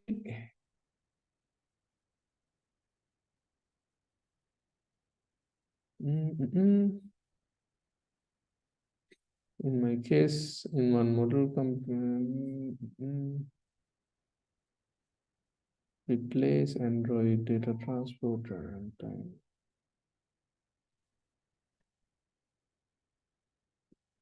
Not good answers that we can find. Okay, we have something like this installed in singleton components. Field view model. Okay, we'll use the different scope. We'll use singleton component. Okay, I think that should singleton component. And this should be a singleton as well. Let's see whether it's work. Okay. Launch successful, but I don't think we have. Right, but we get the error removed. So what we did was instantiation is we change it to singleton component and mark these things. I don't think since these are in singleton, you don't need to make these providers singleton. Singleton just simply means that it's going to be only, there's going to be only one instance of it. The problem is, I think I have the singleton component. Okay, singleton. Let's keep it singleton for now. Singleton in the sense it's going to be only one instance of this dependency. That means whenever we are asking, it's going to create only one retrofit GitHub service and give it back. It's not going to give us like multiple instance of it. Right now, we'll be using a singleton. That's okay. Let's see the other error. Probably have to do with the dependency injection in this scenario. Let's see the logcat. Run. Let's run it again. See where errors are.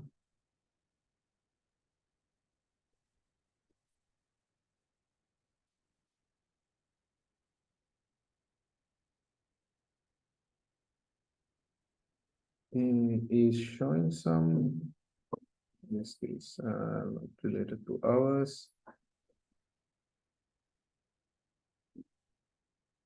Not showing any errors. It showed something. I think I can find it in here.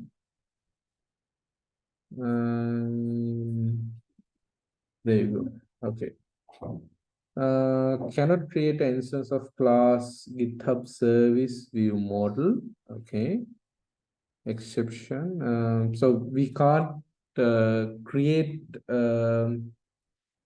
GitHub view model in this scenario. That's the reason behind it. Okay. That's causing the error. That means we have something wrong with either in the dependency section or what we are trying to do in here, the injection. Okay, let's debug it. That's okay. Let's see where we can find.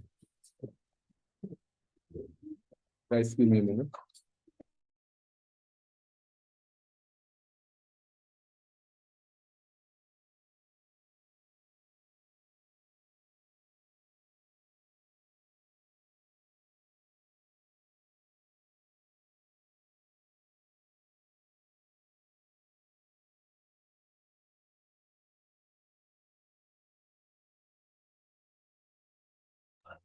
Okay, sorry about that. Let's see what's wrong in here. Something we did. Dagger dependencies. We have provided the same way.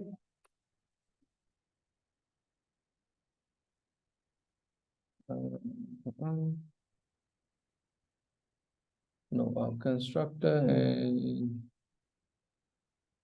dependency class, singleton. I think, okay, I think I got the error. Let's see. No.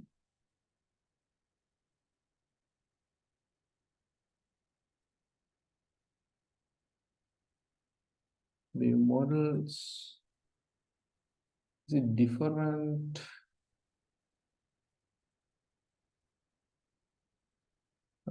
Installed in correct singleton. Don't think GitHub service should be singleton. Yes.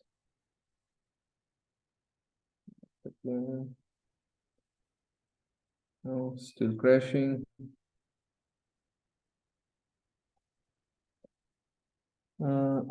It's still the same error, right? Cannot create instance of GitHub view model. So view model is not creating in here. Probably with the setup.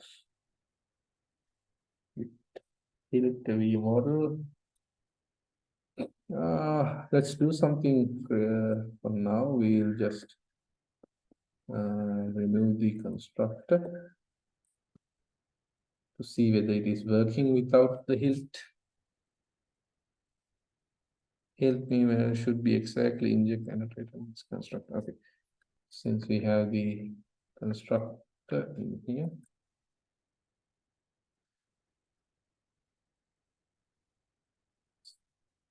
Okay, without that works, that means something wrong with the hilt definition. Okay, let's just have the hilt GitHub service only. No, it's not working. So probably yeah, probably the issue with the has no zero argument constructor. Okay. Let me check.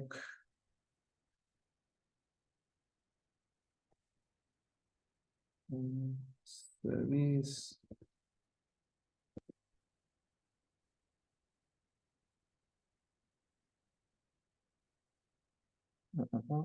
Inject. Probably something. Let me check. Okay, give me guys a second.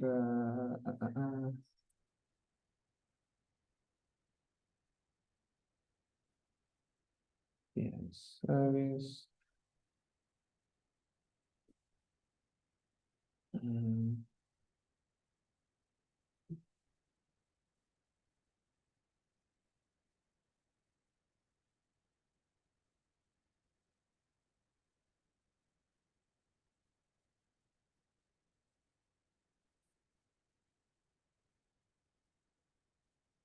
I think what is missing here? Private. Okay.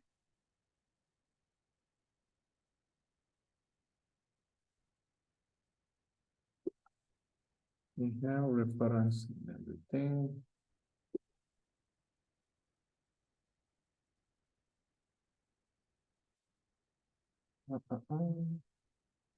Check.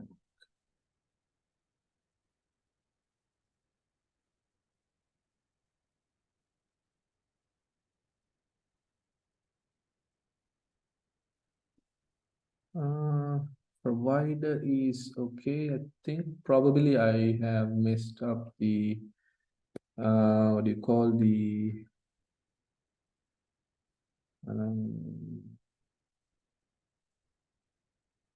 compilation of these are correct. Probably the installed in should be wrong at least.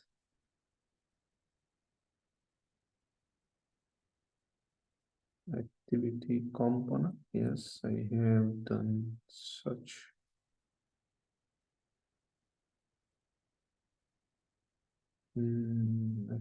Let's go with activity component scope.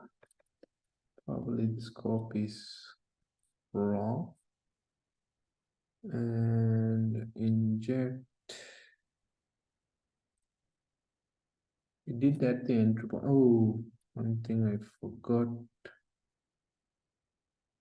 Did I add fragment level? Let me check. I think I need to add fragment level as well.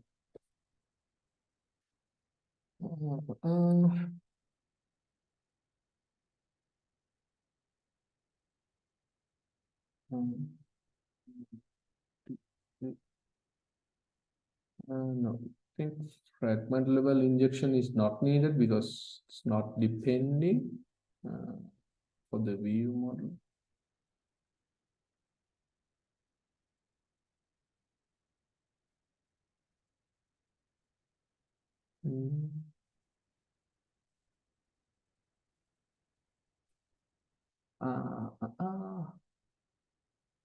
There is another way. Let's see if it works. Not sure.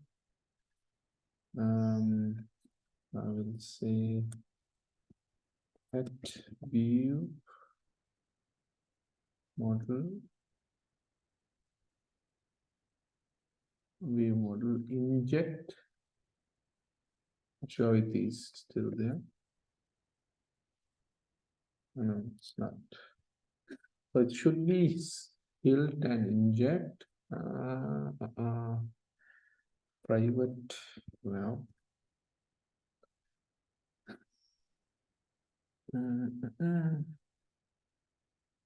Public abstract, single template.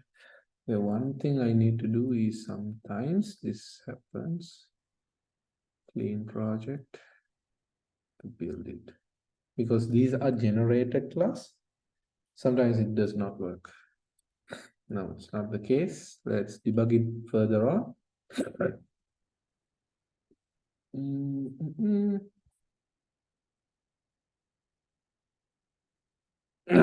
Sorry. Probably I will need to use the instance in a singleton component as it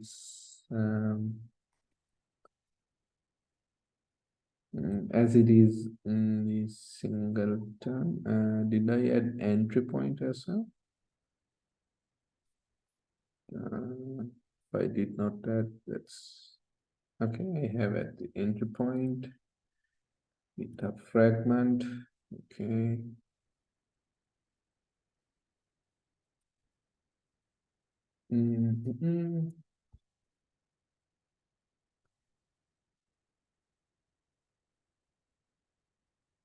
Oops, I think activity.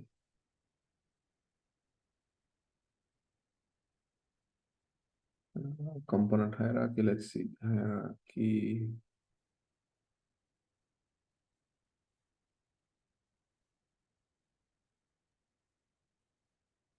Singleton component. It's going to be the application level. Okay, the context is correct.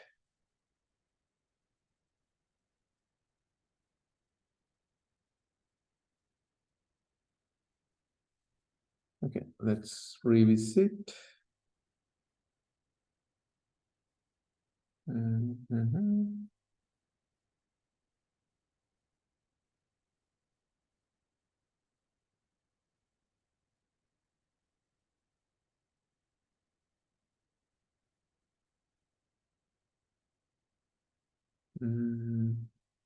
Private variable. What did I miss? Let's run it again and take another look at the log message.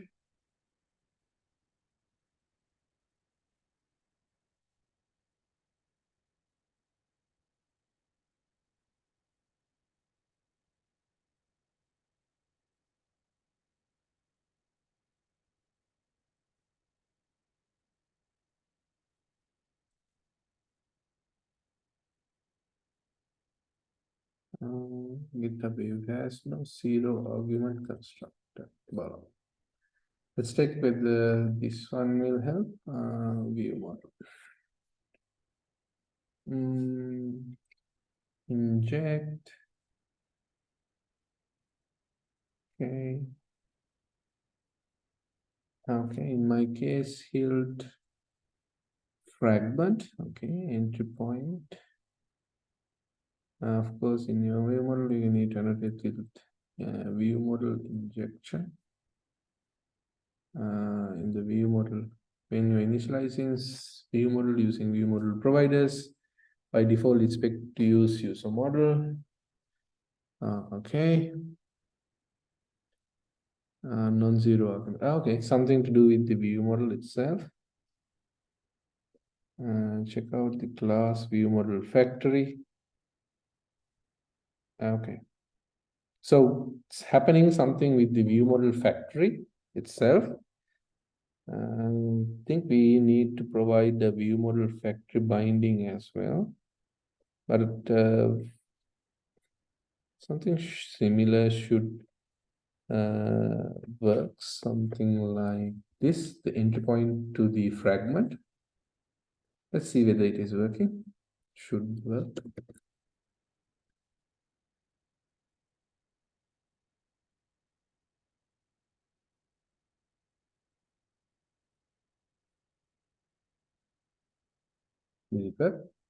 Seems to be. Okay, the problem is the view model in this scenario. We are using these view model. Where is that? Okay, we are using the view model provider in this scenario to inject. But since the view model provider is out of the hilt dependency injection, we need to make sure the fragment itself is included in the hilt dependency injection. So that is something new that I knew. That's good for me. So what we need to do is make sure this fragment is also included in the hilt module. So what we have to do is add Android entry point. So that should resolve the thing. Good thing that I learned it. Now, let's go for the GitHub view model. Let's uncomment the initial call. Hopefully, we'll get the we'll use this GitHub tag to GitHub, let's say user, otherwise it's too much already. Okay. Clear logcat, and I will run it again. Let's go to the logcat. Did it run? No. Again, another issue. Okay, that's good.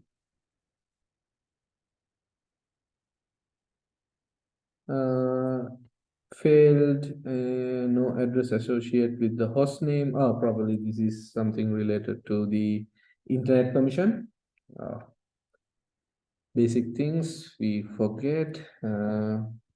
Users permission, internet. Make sure you have the internet permission.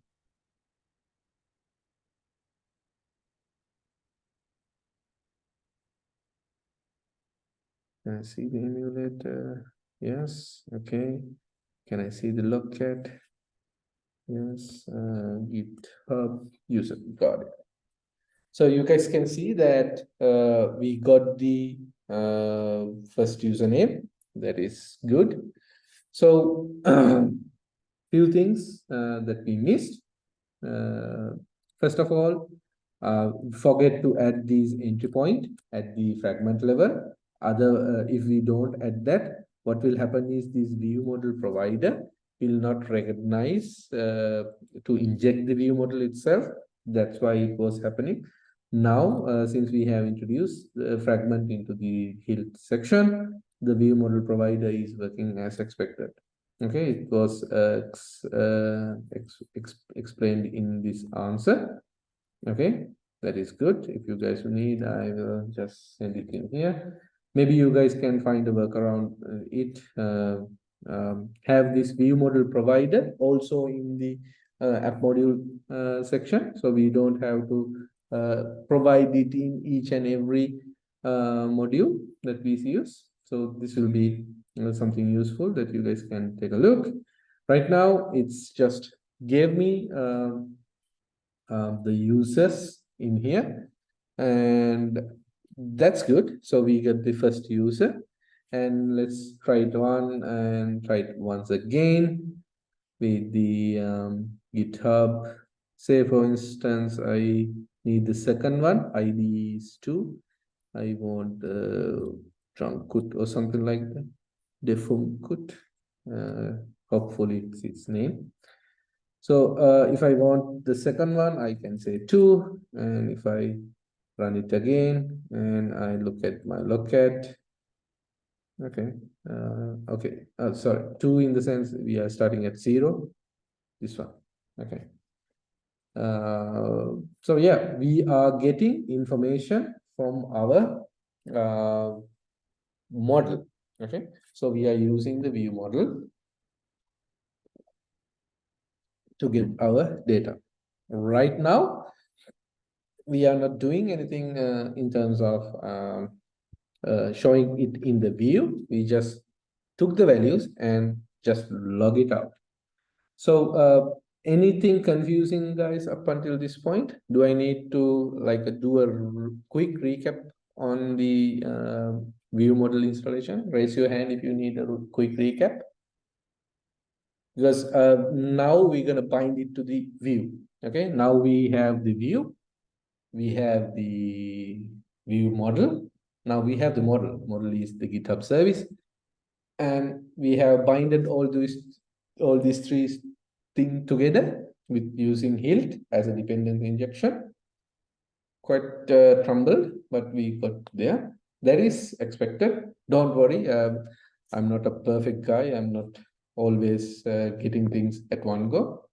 Same can be expected from you. All it matters is you got the knowledge.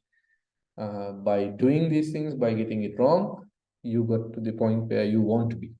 Okay, it's okay to get wrong. That is perfectly fine. So anything that you need to be walk through? I think the singleton is one thing that I was supposed to talk to you, but in a nutshell, singleton instantiate only one instance of retrofit builders. So throughout the application, there is going to be only one retrofit instance. It's not going to create multiple versions of it. In the GitHub service, if you want make it singleton, of course you can do that. So it's in singleton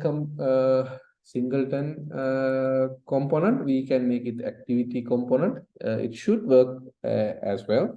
It's gonna narrow down the scopes. That's it.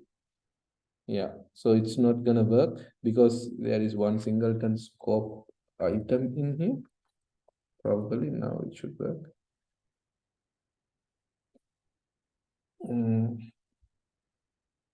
Singleton, okay.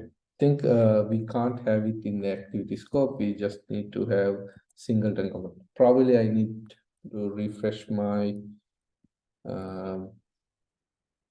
scope knowledge in here. So right now we are using the singleton scope. I'll get back to you these on what are the different scope and what the things. I think it's brief good. It is like explained right in here. What are the scopes, default bindings, and all those things. Activity retain component, view model component, where we can have these things. So yeah, we can use these as the component hierarchy. Right now, we'll just use the singleton component. That means like a huge, this is the top of the hierarchy. That means everything that's going to be registered, it's going to be in the singleton component. Okay, so we have the singleton component. This is where every provider is going to be residing. We can narrow it down to different scopes, but right now we are using the global scope, like the top of the hierarchy. And we have a singleton of the retrofit, and we have a provided GitHub service, and the GitHub service is injected in here using the inject constructor and Hilt view model annotation. And make sure what we got stuck in here is we forgot to add the Android entry point for the fragment, which was causing the view model provider to not act accordingly. So it's working as expected. When we do that, the GitHub service is just normal retrofit service. Okay, so we have the GitHub service. Now, what we're going to do is we'll be, sorry, the project view. So we have this data, okay, we have this user data. What we need to do is we need to display it in the view itself. So it's just saying hello right now. We don't want that. We need something to show up down here, at least the list of people. Using that, we'll do what do you call adapter. If you guys can remember, simple adapters bindings with the inflate layout inflator. We will create a simple inflator and we will show that in here. So basically, I can create a list view. Probably, I think I have seen example of a list view. I can create the adapter out of it. Or I can just simply show the names. It's up to me.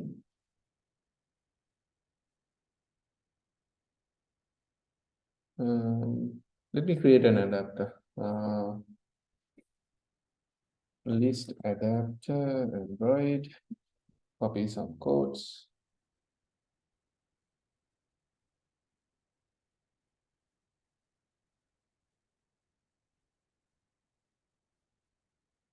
And then now,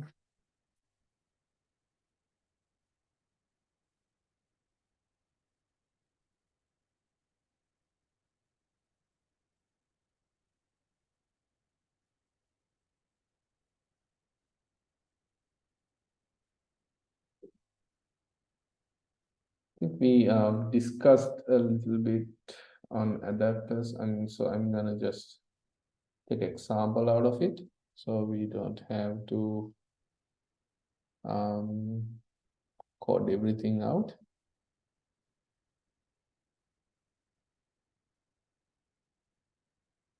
Okay, we have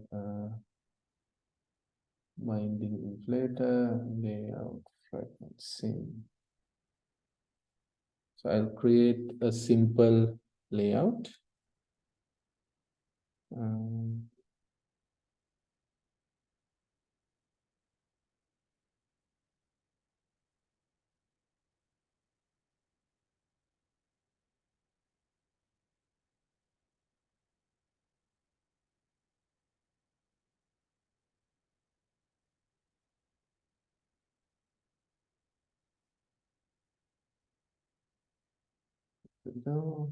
Okay. Now, first thing I would do is this is something a little bit different as well. So you will see why I'm changing this as well. So I'll be using the Android X recycle view, and we will get to know what it does and what sort of things that we can do with the bindings and all those things. Okay. Let's create a fragment first for one single item of the showing things. So I will go to resources, layout, and I will create a new XML layout resources. I will call this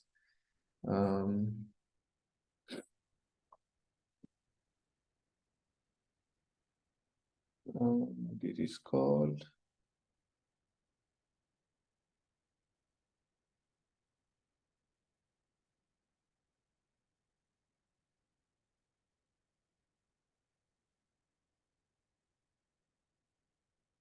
give me a second, guys. I'm finding.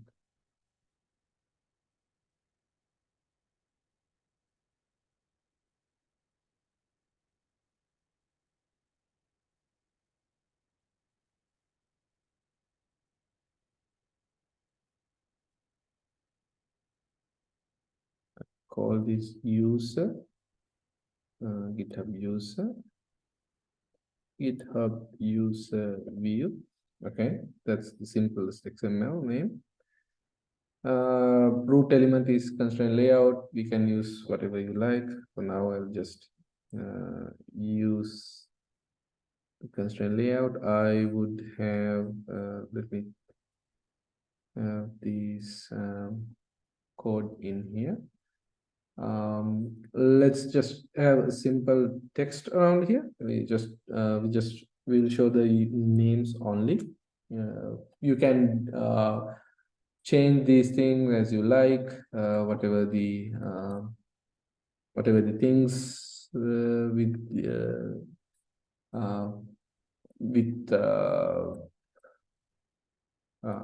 the things like images and all. We'll just use just a simple linear layout and a text on it. Linear layout. I can just use a simple layout and write constraint layout. Okay, let me do the UI design by design view. I'll just have a simple text. Right, okay. Text view, just a simple text view. And I will have these things associated with the parent so we can see. Simple Linux, it's going to say text view. I will just rename it as user, or I can say just the login, user login, so I don't forget what I'm talking about. Okay, we have a text view called user login where I'm going to bind the login in here, and I'm going to use this recycle this single view to show the other things as well. So really simply I'm showing just the name of the user, and within the fragment, yes, I have the UI fragment in here. I'll just use the GitHub fragment. GitHub fragment, this one, I'm gonna rather than having a text in here, let me go to the code view. It's using a frame layout, so I'm gonna change it to something like more modern with the constraint layout. Okay, so the fragment itself, let me go to the code view, and I will explain this data binding later on. And list item, so this is the recycle view, the single item. So I'm going to use the GitHub user view. Okay, so it's basically a recycle view which contains list of items. In here, it's going to be simply the username that we need to show. So right now we have the application with us. Let's see whether it's running. We did some quick changes.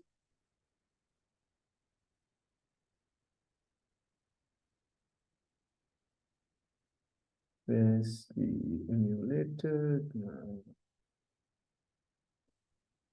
Yeah, right now we don't have any data to be shown in here because we just created the list view. I just want to make sure the app is working as expected. Okay, seems to be no issues at this point. Now what we need to do is we need to do the bindings of these things. So the values are coming, and we need to take that values in here, and we need to bind those values in this fragment GitHub. Okay, so we have this recycle view. Now we need to have this recycle view to showing all list of users. Okay, so the next thing that we'll be utilizing in here, I'm not sure whether you guys have seen in the last video, where we worked on data binding. Okay, that is something new in Android. I think we failed on last time, so I managed to get it up and running. So we can directly bind variables within our application. Like earlier, what we did is we have these things like find view by ID, find text elements, so on and so forth. Now we don't need to do that. We have this mechanism called view binding by default in our application. All you have to do is go to the Gradle, and you go to the app module, and within this application under Android, enable data binding. Okay, this after you did do this, there will be bunch of files will be available to you, and you don't need to know each and everything, but all you need to know is you can just directly call variables within your view. You don't need to think about the namings and bindings and everything. We can work just right out of it. Okay, let's see how we can do that. First thing that we need to do is the data binding way of doing these things is a little bit different. Okay, so let's enable this data binding within our application. So we have to have within our application, we have a data tag. Okay, this is coming right out of data binding, and we will have a variable called view model, which is the exact name that we are going to have in our view model class, which is representing this fragment. Okay, the GitHub main fragment, and it's going to be the type. What is the type of this view model? How we gonna model this actually? So we have to give the exact class name in here. So we'll be using that, and dot GitHub view model. Okay, so we are introducing a variable to this fragment by calling simply this view model variable. Okay, we are just having a view model variable. That's it. Okay, we'll get to know that in a little bit. For now, we are doing a data binding in here. That's it. So we don't get our app crash. All good. Now, if you go to the fragment itself, data binding will change a little bit of way we are interacting with these things. So on create view, yes, I think on create view, yes, on create view, yes, we are using the inflator to do the inflation and all those things. Now what we can do is we can use the bindings in order to work with these things. So by default, when you are using these binding components, it's generate some instance for us. So for example, we have this private let init variable called binding, and it's the type of, it's going to be a fragment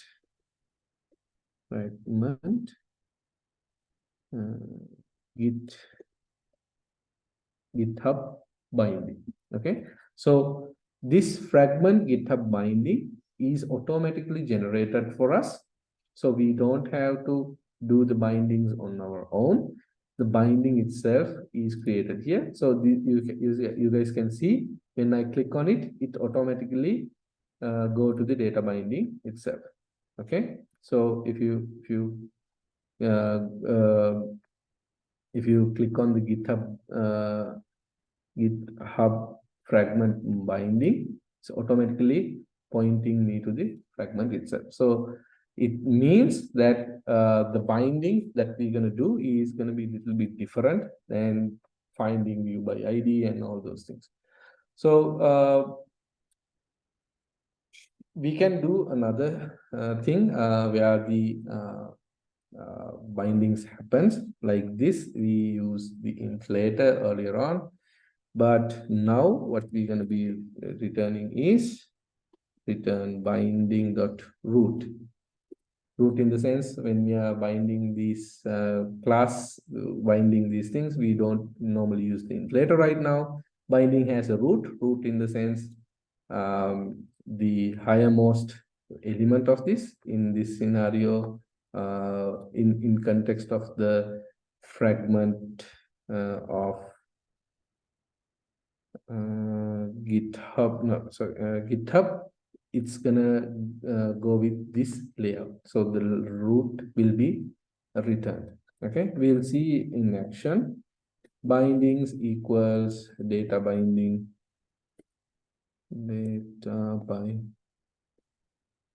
binding utils. Okay, and we can say inflate. The normal way of inflate. The first one is the inflator.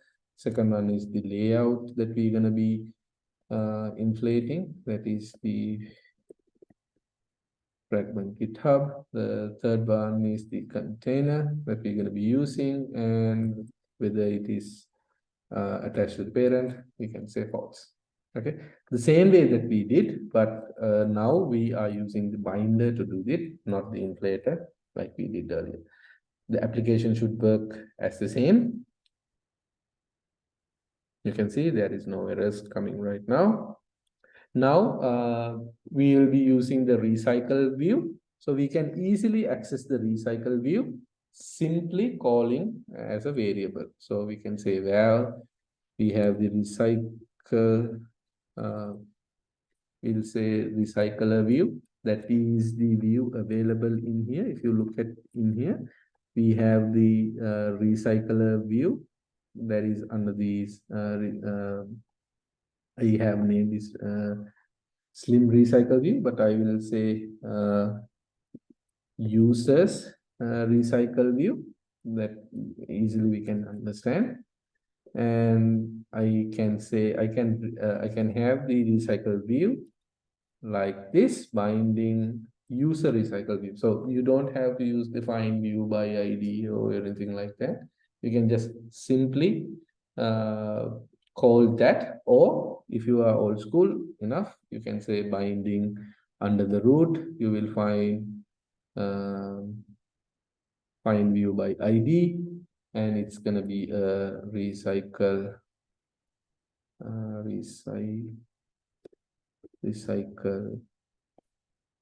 recycler view, and you can give the name r.id.user recycle view. Okay, you can do that, or you can just simply call binding.recycle view. It's the same thing. And we will need to create an adapter. Yes, we have to create an adapter for that. Adapter. So I will create a simple adapter. So we will have adapter in here. Obviously, these things we have learned so far. New, what later, sorry.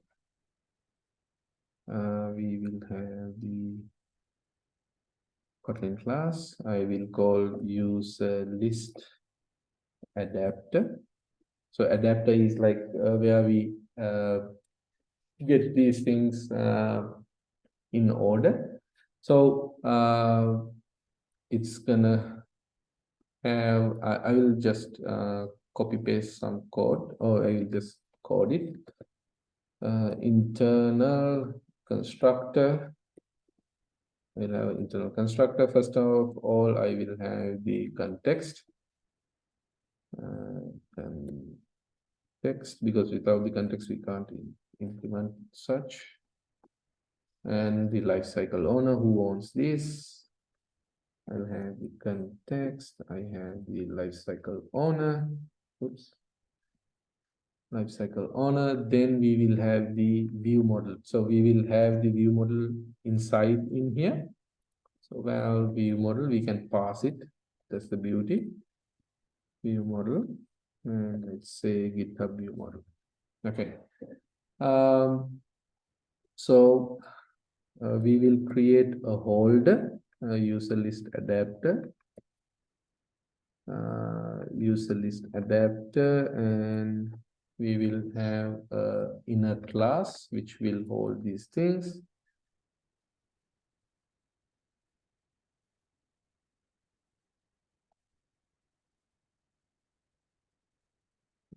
I have to create the inner class first.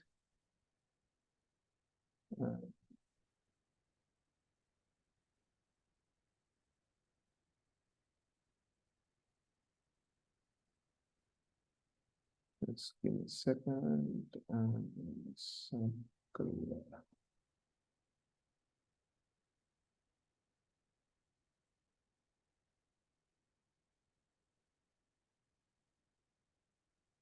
Okay, I'll create a simple recycler view.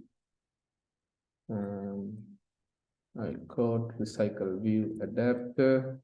Okay, within the adapter where you will find user list. Within the user list adapter, you will find something called user view holder.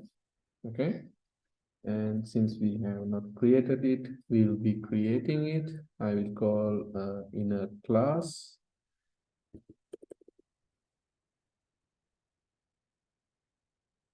Inner class, it's gonna be user view holder. This is where we're gonna hold these things. View itself. So item view, and it's gonna pass these variables. We will have the view, view bindings.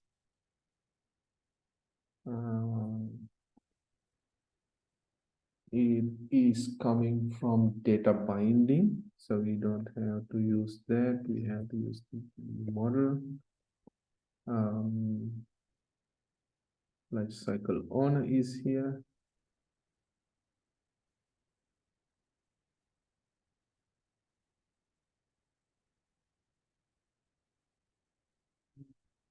Recycler view.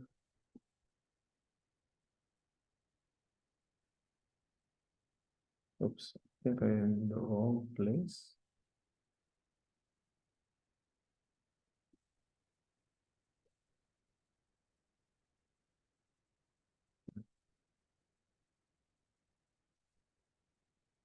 So this adapter.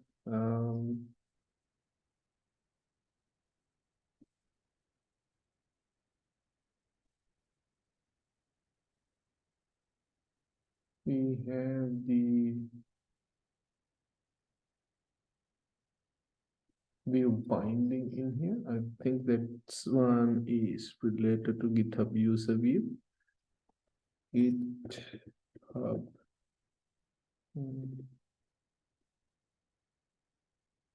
Git.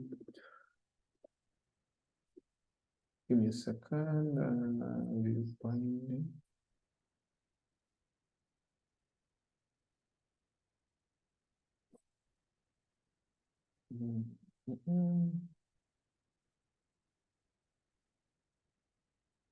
Okay, I need to find the view bindings in here. I think I can go to the project, build,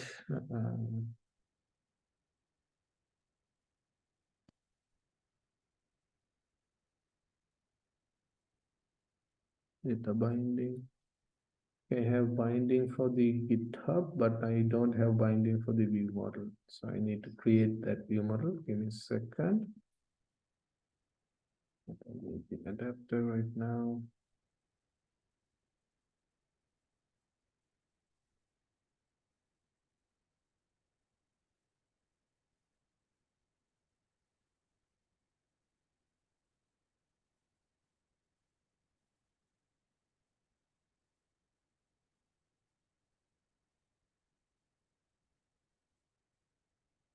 GitHub view model.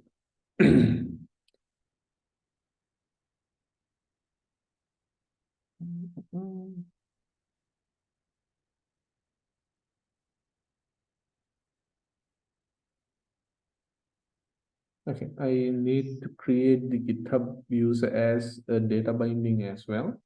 So I will be using two things, two data items going to be there. Let's discuss on this later on. For now, we'll just follow along. Data bindings, I need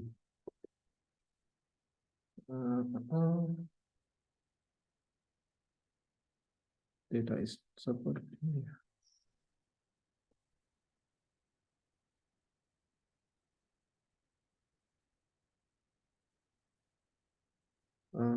Do we have the fragment?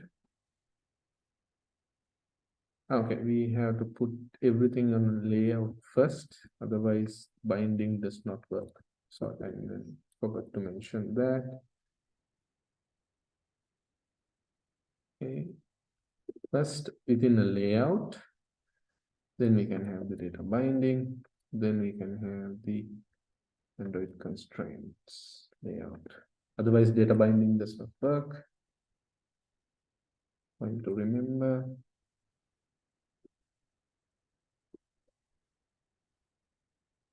Code view. Okay, otherwise, these bindings won't work. Two variables that I'll be introducing. One is item. Items in the one single item. That's how we're gonna model it. So we have that in our GitHub service, if I remember. Yes, we have this GitHub user. I'll just simply copy paste that and I'll explain it later. For now, I will use com.github. GitHub view. So this is the model, and the view model is going to be the same view model. I'll show you right around that. This one is the view model.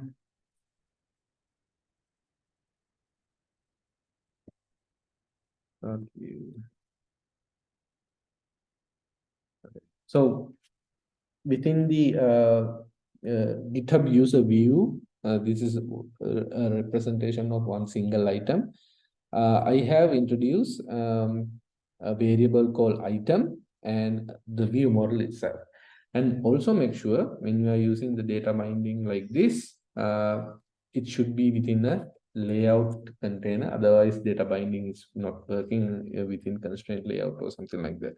It's going to show the same thing. It's not going to change anything by design, but you have to make sure it is in linear. It's in a layout. Otherwise, it won't work. Okay. So now if I go here, and if I go data binding in here, there are going to be a couple of generated ones in here. It's not showing correctly. Git hub, GitHub user binding. Okay, this one I need to use. Next, what we have. Let me check the adapter. Life cycle on is there. Okay, and I have to define the recycle view and its function. Use GitHub user actually. GitHub user and binding view model, binding lifecycle on. Okay, so quite a lot of code, but let me explain. So we are creating item binder for our application. So we will be using this adapter. We use this adapter pattern in our last lectures as well. If you can't remember, please have a look on it. So we have this user adapter. This user adapter has few things: the context, lifecycle on, and the view model that we will be providing. And this recycle view is going to be the main adapter implementation. And we will call something user view holder. That means one single user view, how it's going to look like. So one single item is going to be a view and the binding and the view model and the lifecycle on. The binding itself is what we call the view model binding. As you guys can remember, we have introduced two variables in here, the item and the view model. Now you guys can see, since it is the data binding is enabled, within in here we can see GitHub user view binding. It's going to be the same name as the file name that in here, GitHub user view, and followed by bindings. So this binding is representation of this XML. So you don't have to do find view by ID and all those things. It's just magically gonna do the bindings for us. So within this binding, you will find two variables. One is called item, which is this variable, and the second one is called the view model, and that is the view model that we are passing in here. And the life cycle on and everything, it's gonna remain the same. We don't have to worry much about those things. Okay, now the adapter is almost ready. We have several things to work with. First one is the on create view holder. We have to like override these methods. Those are like the basic function of any view holder. So we will be just creating, sorry. Recycle view is ending here. Okay.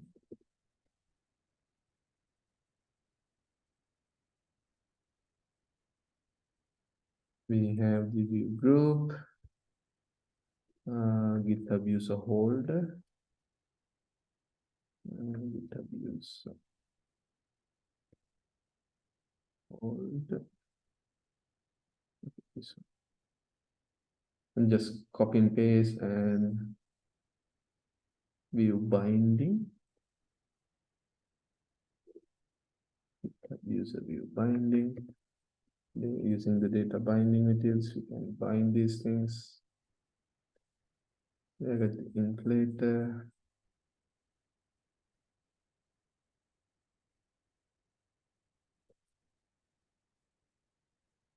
Order, not now.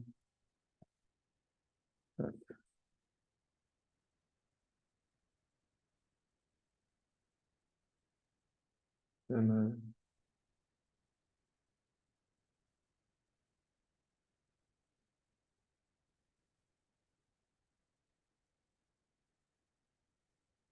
before the inner class, we will have these GitHub users. We have the layout inflator. Okay.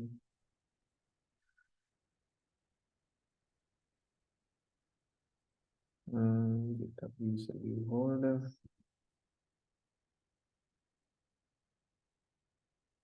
User detail. GitHub user. GitHub user. Okay, and we just need R. Import R, and the layout's gonna be GitHub user. Okay, check it out. I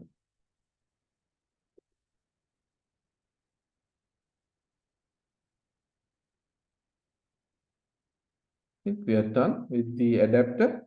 So we just simply binded the adapter using the view bindings available to us. Simply we are saying get the SIMSA. Should not be SIMS, but let's refactor it for.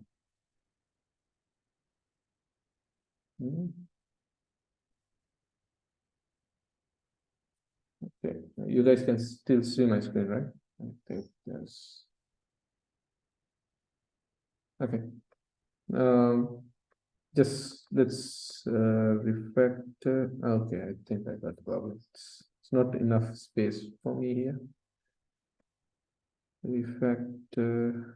Okay, it's not allowing me to rename this thing.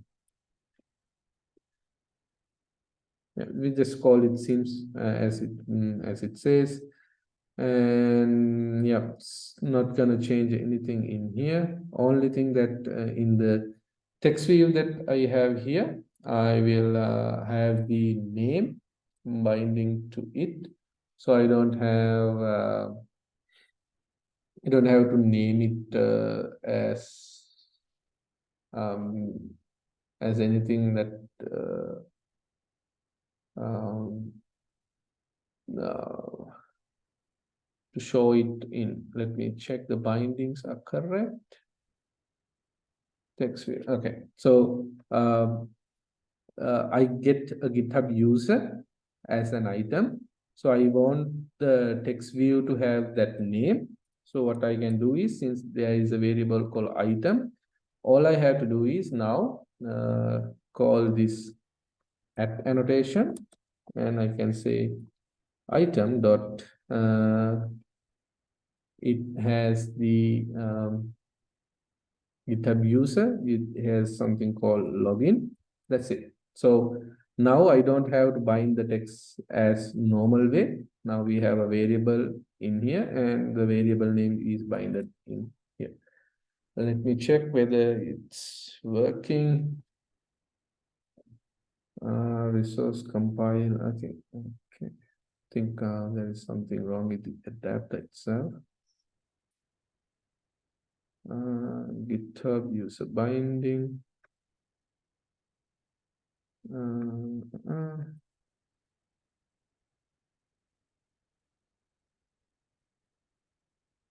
Constraint.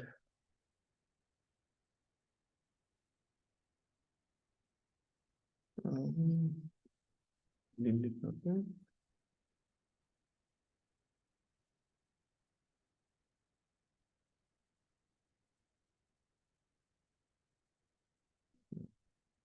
All right.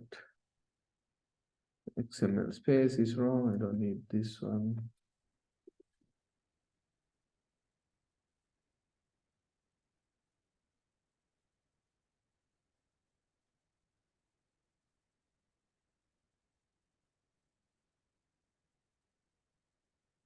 Okay, I just need to do at item dot login. So I'm gonna build bind login in here. Of course, this should not login show login as well, because we just create the adapter. We just create the adapter that we did not bind in here. So we have to bind it in the fragment itself. Let's go. We'll say adapter, and we can say GitHub user, GitHub user. What is the sorry? The user list adapter. User list adapter, and I will say dot binding dot root dot. I need the context. Then I need the lifecycle owner. It's going to be this, and I'm going to pass the view model. So view model, I think we have initiated in here. Right now, I think view model should be okay on create view, since we initiate on activity create. Okay, let's see whether it's working. Otherwise, we need to initiate view model earlier. Yes, I think we need to initiate the view model earlier on. Late init property view model has not been initialized. Yes, so we have to make sure the view model is initiated beforehand. View model.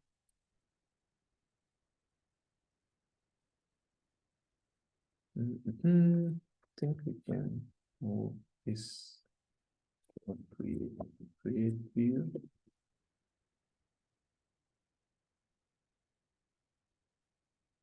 Okay, view model is initiated. No errors there.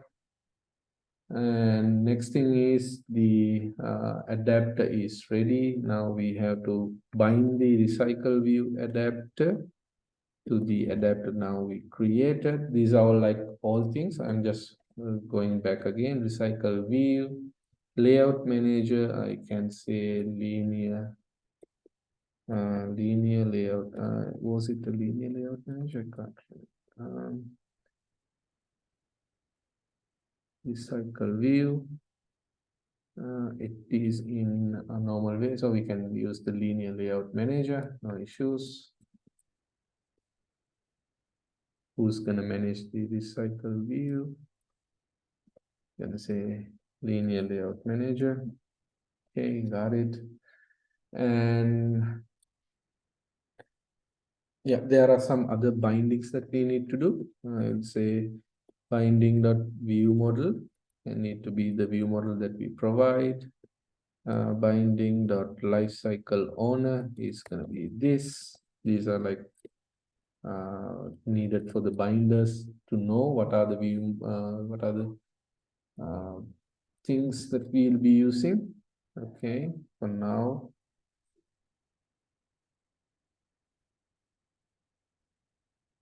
Okay, we are not getting any errors, so we will have we will have to see whether we are getting these values. So we need to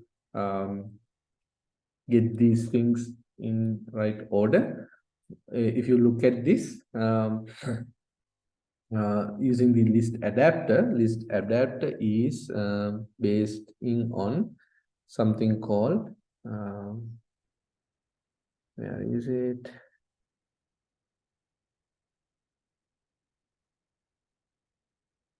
That's the adapter.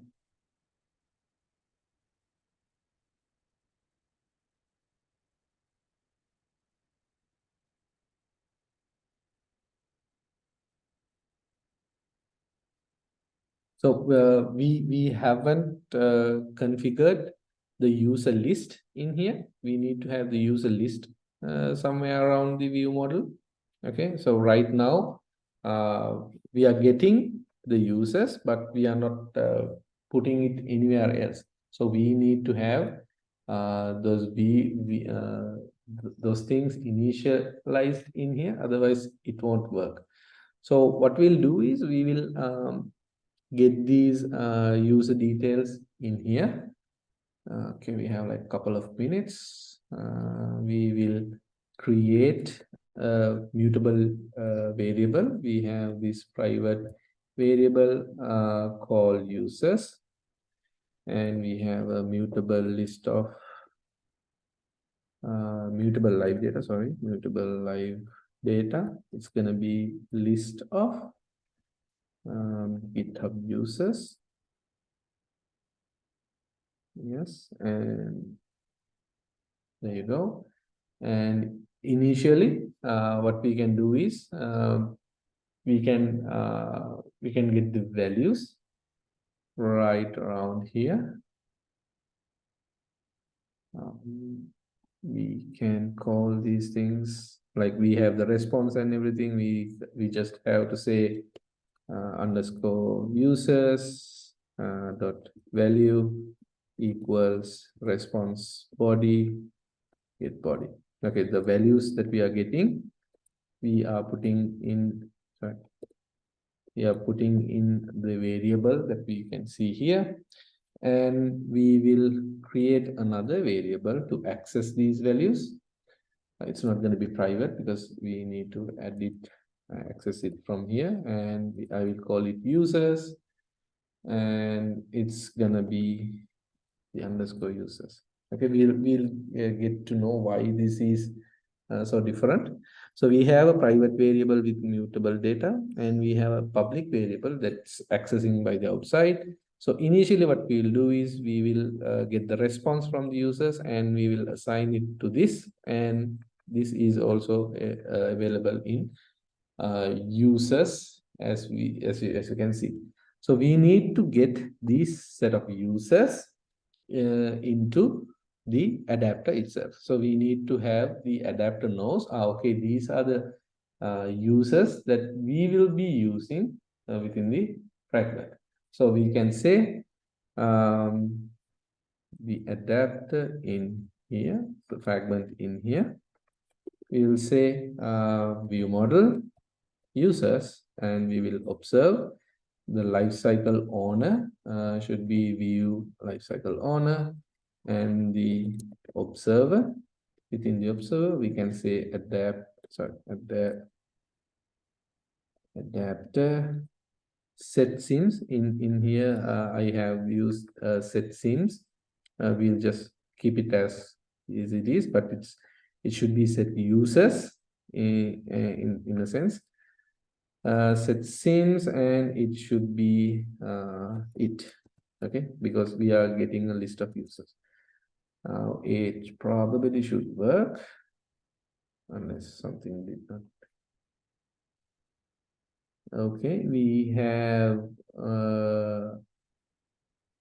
jumbo, that means 1. Let's see why it is only giving 1.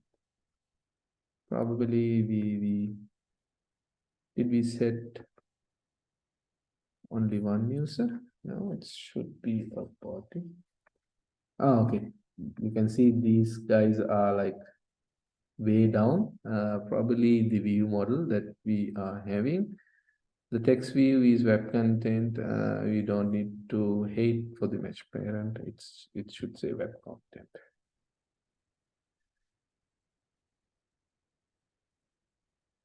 There you go. I think there is like 10 usernames in here. We have binded in a different way. Probably this is too over exciting for you guys. A lot of things have been introduced in here. A lot of errors that I ran into. So I will probably do a quick recap on this on the next lecture, probably because a lot of moving parts were there, to be honest. And I just want to get this done. If you really interested in, you can just follow along after the lecture lecture video is uploaded. You guys can follow these and get it done as well. For now, we just created an application using MVVM, and we created an adapter to get the data using the model. And we talked about Hilt integration in here. So I would probably say you guys are really overwhelmed, but we'll discuss, we'll break down one by one in upcoming series. Sorry, since it is a huge one, wish I could do a smaller one, but since we get the code, since we bumped into issues, since we had a lot of things going on, I hope this is okay. But the most important thing is we introduce model into our class, and we have successfully done using a lot of new theories, especially Hilt, data binding, view adapters. A lot of things have been introduced, but let's move on to another lecture and get this thing explained a little bit more. But if you are really curious enough, follow the video once again once I am upload these things, or if you are good enough, you can just look at this. And let's get all the usernames with images in here. If you are really interested in, if you are really working on this thing, so make sure you guys follow along these things, and let's see what we can do. Okay, I'll explain this for sure. All right, let me stop recording.